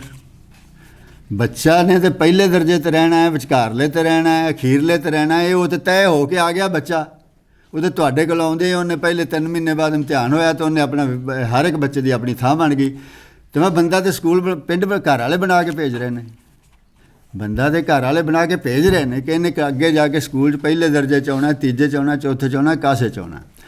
ਤੋ ਜਦੋਂ ਅਸੀਂ ਇਹ ਸਭ ਕੁਝ ਸਰਕਾਰ ਤੇ ਛੱਡਤਾ ਨਾ, ਔਰ ਜਿਹੜਾ ਸਮਾਜ ਦਾ ਮਨੁੱਖ ਦੇ ਬਣਾਉਣ ਦੇ ਵਿੱਚ ਰੋਲ ਹੈ, ਪਰਿਵਾਰ ਤੋਂ ਲੈ ਕੇ ਸਾਡੀਆਂ ਸਮਾਜਿਕ ਸੰਸਥਾਵਾਂ ਦਾ, ਉਹ ਸੰਸਥਾਵਾਂ ਦਾ ਵੀ ਜਿਹੜਾ ਰੋਲ ਸੀ ਉਹ ਵੀ ਉਹਨਾਂ ਛੱਡਿਆ ਵੀ ਹੁਣ ਇਹ ਸਰਕਾਰ ਹੀ ਕਰੇਗੀ। ਆ ਪੰਜਾਬੀ ਦੀ ਪੜ੍ਹਾਈ ਹੈ, ਪੰਜਾਬੀ ਦੀ ਪੜ੍ਹਾਈ ਜਾਂ ਸਾਰੀਆਂ, ਖਾਸ ਤੌਰ 'ਤੇ ਪੰਜਾਬ ਦੇ ਵਿੱਚ ਪੰਜਾਬੀ ਦੀ, ਉਰਦੂ ਦੀ, ਹਿੰਦੀ ਦੀ ਪੜ੍ਹਾਈ ਸਰਕਾਰ ਨੇ ਸ਼ੁਰੂ ਨਹੀਂ ਕੀਤੀ। ਇਹ ਉਦੋਂ ਸ਼ੁਰੂ ਹੋਈ, ਉਰਦੂ ਦੇ ਵਿੱਚ ਸਰਕਾਰ ਨੇ ਕੀਤੀ, ਅੰਗਰੇਜ਼ ਨੇ, ਪਰ ਇਹ ਉਦੋਂ ਸ਼ੁਰੂ ਹੋਈ ਪੰਜਾਬੀ ਅਤੇ ਹਿੰਦੀ ਦੀ ਪੜ੍ਹਾਈ ਸਕੂਲਾਂ ਦੇ ਵਿੱਚ ਜ਼ਿਆਦਾ। ਸਕੂਲ ਖੋਲ੍ਹੇ ਗਏ ਇਸ ਕੰਮ ਵਾਸਤੇ, ਪਹਿਲੇ ਇਸ ਕੰਮ ਵਾਸਤੇ ਸਕੂਲ ਖੋਲ੍ਹੇ ਗਏ ਕਿ ਸਰਕਾਰ ਤਾਂ ਸਾਡੀ ਭਾਸ਼ਾ ਨੂੰ ਪੜ੍ਹਾ ਨਹੀਂ ਰਹੀ ਅਤੇ ਸਾਡੀ ਭਾਸ਼ਾ ਮਰ ਜਾਏਗੀ, ਹਿੰਦੀ ਮਰ ਜਾਏਗੀ, ਪੰਜਾਬੀ ਮਰ ਜਾਏਗੀ, ਇਸ ਲਈ ਸਕੂਲ ਖੋਲ੍ਹੋ। तो खालसा स्कूल खुले, DAV स्कूल खुले, सनातन धर्म स्कूल खुले, ये सारे इस वास्ते खुले कि साड़ियाँ भाषावां ना मर जाए तो असीं पढ़ाई। और ये किन्ना ने खोले? ये संस्थावां ने खोले, जिहड़ियां साड़ियां समाजिक संस्थावां सन, धार्मिक संस्थावां सन, या लोगों ने जिहड़े जिहड़े उंज जिन्हां दी दिलचस्पी इकट्ठे होकर पैसे इकट्ठे करके ते संस्थावां ने ट्रस्ट बने, स्कूल खोल रहे। ਉਹ ਜਦੋਂ ਇਹ ਸਾਡੀਆਂ ਸਮਾਜਿਕ ਸੰਸਥਾਵਾਂ ਜਿਹੜੀਆਂ ਸਾਡੇ ਸਮਾਜ ਨੂੰ ਸਭ ਕੁਝ ਕਰ ਰਹੀਆਂ ਸੀ ਨਾ, ਚਲਾ ਰਹੀਆਂ ਸਨ, ਜਦੋਂ ਉਹ ਪਿੱਛੇ ਹਟ ਗਈਆਂ ਜਾਂ ਪਿੱਛੇ ਕਰ ਦਿੱਤਾ ਗਿਆ ਸਗੋਂ ਹੀ ਉਹਨਾਂ ਨੂੰ, ਤੇ ਸਰਕਾਰ ਨੇ ਆ ਕੇ ਸਾਰੀਆਂ ਜ਼ਿੰਮੇਵਾਰੀਆਂ ਸੰਭਾਲ ਲਈਆਂ, ਤਾਂ ਸਰਕਾਰ ਨੇ ਤੇ ਫਿਰ ਜੋ ਦੀ ਮਨਸ਼ਾ ਸੀ ਉਹ ਹੀ ਕਰਨਾ ਸੀ, ਜਾਂ ਉਹ ਜੋ ਦੇ ਸਵਾਰਥ ਸੀ ਜਾਂ ਜੋ ਦੇ ਹਿੱਤ ਸਨ। ਹੁਣ ਜਿਹੜੀ ਭਾਸ਼ਾ ਨੀਤੀ ਦੀ ਗੱਲ ਹੋਈ ਹੈ, ਇਹ ਸਰਕਾਰ ਦੋ ਕੰਮਾਂ ਲਈ ਭਾਸ਼ਾ ਨੀਤੀ ਬਣਦੀ ਹੈ ਦੁਨੀਆ ਦੇ ਉੱਤੇ। ਇੱਕ ਤਾਂ ਇਸ ਕਰਕੇ ਬਣਦੀ ਹੈ ਕਿ ਕਿਸੇ ਇੱਕ ਭਾਸ਼ਾ ਨੂੰ ਸਾਰੀਆਂ ਦੁਨੀਆ ਦੀਆਂ ਭਾਸ਼ਾ, ਸਾਰੇ ਆਪਣੇ ਦੇਸ਼ ਦੀ ਜਾਂ ਕਿਸੇ ਥਾਂ ਦੀ ਭਾਸ਼ਾ ਦੇ ਉੱਤੇ ਦੂਜੀਆਂ ਭਾਸ਼ਾ ਦਾ ਗਲਬਾ ਕਾਇਮ ਕਰਨਾ, ਇੱਕ ਦੇਸ਼ ਵਾਸਤੇ ਨੀਤੀ ਬਣ ਸਕਦੀ ਹੈ। ਦੂਜੀ ਨੀਤੀ ਇਸ ਵਾਸਤੇ ਬਣ ਸਕਦੀ ਹੈ ਵੀ ਅਸੀਂ ਭਾਸ਼ਾ ਤੋਂ ਕੰਮ ਲੈਣਾ ਹੈ, ਔਰ ਭਾਸ਼ਾ ਦੇ ਕੰਮ ਲੈਣ ਵਾਸਤੇ ਜਿਹੜੇ ਸਾਨੂੰ ਕੰਮ ਕਰਨ ਦੀ ਲੋੜ ਹੈ, ਸਾਨੂੰ ਜਿਹੜੀ ਹੈ ਸਮੱਗਰੀ ਤਿਆਰ ਕਰਨ ਦੀ ਲੋੜ ਹੈ, ਪੜ੍ਹਾਉਣ ਜਿਹੜੇ ਵੀ ਕੰਮ ਕਰਨ ਦੀ ਲੋੜ ਹੈ, ਉਹ ਅਸੀਂ ਕੰਮ ਕਰੀਏ। ਠੀਕ ਹੈ, ਇਹ ਉਹਦੇ ਲਈ ਕਾਨੂੰਨ ਬਣਾਈਏ और फिर वो आप समग्री भी तैयार करिए। तो भाषा नीति ये दो कामां लई बनदी है। साडे भारत च भाषा नीति की बनी? साडे भारत च भाषा नीति भाषा तो काम लैण वास्ते बनी ही नहीं। साडे देश दे विच भाषा तो ये भी असीं भारतीय भाषावां तो ठीक काम लैना और देश नूं अगे लैके जाना, इहदे वास्ते साडी नीति 50 दे संविधान च भी नहीं बनी। 50 दे संविधान दे विच भी भाषावां दी बराबरी है नहीं। जे भाषावां की बराबरी है नहीं संविधान च, तां जिन्ने भी भारतीय संविधान के भाषावां के कानून ने वो भारत की संविधान की प्रस्तावना नूं भंग करते हैं। भारत की संविधान की जिहड़ी प्रस्तावना आ, प्रियंबल है, उहदे विच लिखिया है, जे मैं गलत होवां ते मीत साहब ठीक करनगे, कि समानता का अधिकार है, मौके की समानता, हर एक नूं इक्वैलिटी ऑफ अपॉर्चुनिटी होगी। जदों तुसीं भारत दे कुछ नौकरियां, चाहे वो रेलवे दियां नौकरियां होण, चाहे बैंकां दियां नौकरियां होण, चाहे फौज दियां नौकरियां होण, चाहे IAS बनना होए, हाँ जी, जदों तुसीं करता कि ये सिर्फ अंग्रेजी च होणगे, शुरू तो सिर्फ अंग्रेजी सन, सिर्फ अंग्रेजी च होणगे, तो मौके की समानता तो रही नहीं। तो इसदा मतलब ये वे कि असीं भारत की भाषा नीति जिहड़ी बना रहे हैं, ना तो भारत के संविधान की प्रियंबल के मुताबिक बना रहे हैं, ना असीं भाषावां नूं काम लैण वास्ते बना रहे हैं। साडी नीति तो है कि अंग्रेजी नूं नाल इस करके जोड़ दिता गया कि हिंदी नूं भी स्वीकार कर लिया जाए। कल्ली हिंदी नूं लोग स्वीकार नहीं कर रहे। तमिलनाडु दे विच खास तौर पर विरोध होया, जिवें ने दस्सिया 200 बंदा मरिया, 200 बंदा शहीद होया 1965 दे विच तमिलनाडु दे विच, इस गल वास्ते कि तमिलनाडु दे विच हिंदी नूं असीं केंद्र सरकार की भाषा नहीं मनना। और काम जिहड़ा तमिलनाडु दीआं अदालतां च जां होर किधरे भी केंद्र सरकार के दफ्तरां च होवेगा, वो अंग्रेजी च होवेगा जां तमिल च होवेगा, पर तमिल च किधरे नहीं हुंदा। केंद्र सरकार का कोई दफ्तर तमिलनाडु दे विच तमिल चाली काम नहीं करता, जिहड़े तमिल जांदे ने। और तमिलनाडु दे विच चेन्नई वर्गे शहर दे विच जिथे सारे अंदोलन हिंदी के खिलाफ हुंदे ने, तमिल वास्ते हुंदे ने, उत्थे हिंदी सीखण वास्ते स्कूल खुले हुए हैं। हिंदी सीखण वास्ते प्राइवेट संस्थावां खुलियां, उन्हें लोग धड़ा हिंदी सीख रहे हैं। हाँ जी, जेड़े बंदे 200 शहीद होए तमिल वास्ते, उत्थे भी हिंदी इंज फैल रही है। तो सानू ये समझण दी लोड़ है कि अज तक मैनू नहीं लगता कि संविधान दीआं सभावां दे विच भी ये मंग होई कि भारत दीआं सारियां भाषावां नूं बराबर दा दर्जा दिता जाए, और सारियां भाषावां जिहड़ियां संघ सरकार है, यूनियन सरकार है, उन्हां दी बराबरी दी गल होवे और बराबर दी गल होण। ये कोई नवीं गल नहीं है, ये कोई नवीं गल भी नहीं है। तुसीं मैं इंग्लैंड चला जावां, मैं जाके कहदा मैं तो पंजाबी बोलांगा, चाहे तुहाडी अदालत है, ਚਾਹੇ ਤੁਹਾਡਾ ਹਸਪਤਾਲ ਹੈ, ਚਾਹੇ ਤੁਹਾਡਾ ਕੋਈ ਪ੍ਰਸ਼ਾਸਨ ਡੀਸੀ। ਮੈਂ ਤਾਂ ਪੰਜਾਬੀ 'ਚ ਗੱਲ ਕਰਾਂਗਾ। ਮੈਂ ਨਾਗਰਿਕ ਬਣ ਗਿਆ, ਮੈਂ ਇੰਗਲੈਂਡ ਦਾ PR ਮੈਨੂੰ ਮਿਲ ਗਈ, ਤੇ ਮੈਂ ਕਹਾਂਗਾ ਮੈਂ ਤਾਂ ਭਾਈ ਪੰਜਾਬੀ 'ਚ ਗੱਲ ਕਰਾਂਗਾ। ਤੁਸੀਂ ਜੇ ਤੁਹਾਨੂੰ ਸਮਝ ਨਹੀਂ ਆਉਂਦੀ ਤਾਂ ਮੇਰਾ ਅਨੁਵਾਦ ਕਰਾ ਲਓ, ਔਰ ਉਹ ਕਰਾਉਂਦੇ ਨੇ। ਇਹ ਮੰਗ ਤੁਸੀਂ ਭਾਰਤ 'ਚ ਕਰ ਸਕਦੇ ਹੋ, ਔਰ ਤੁਹਾਡੀ ਹੋਊਗੀ ਕਿ ਮੈਂ ਮਤਲਬ ਕਹਿ ਦਿਆਂ ਕਿ ਮੈਂ ਤਾਂ IAS ਬਣਨਾ ਹੈ, ਅਤੇ ਜਿਹੜੀ IAS ਦੀ ਪ੍ਰੀਲਿਮਿਨਰੀ ਹੈ ਮੈਂ ਤਾਂ ਪੰਜਾਬੀ 'ਚ ਦਿਆਂਗਾ। ਉਹ ਕਹਿੰਦੇ ਨਹੀਂ ਦਿੰਦੇ ਤਾਂ ਨਾ ਸੀ, ਹੈ ਨਾ। IAS ਦਾ ਜਿਹੜਾ ਮੁੱਢਲਾ ਇਮਤਿਹਾਨ ਹੈ ਉਹ ਸਿਰਫ ਅੰਗਰੇਜ਼ੀ ਅਤੇ ਹਿੰਦੀ 'ਚ ਹੁੰਦਾ ਹੈ ਨਾ। ਜਦੋਂ ਸਾਡਾ IAS ਦਾ ਮੁੱਢਲਾ ਇਮਤਿਹਾਨ ਸਿਰਫ ਅੰਗਰੇਜ਼ੀ ਅਤੇ ਹਿੰਦੀ 'ਚ ਹੁੰਦਾ ਹੈ, ਤਾਂ ਫਿਰ ਪੰਜਾਬੀ ਵਾਲ ਤਾਂ ਸੋਚੇਗਾ ਮੈਂ ਅੰਗਰੇਜ਼ੀ ਅਤੇ ਹਿੰਦੀ ਸਿੱਖਾਂ, ਹੈ ਨਾ।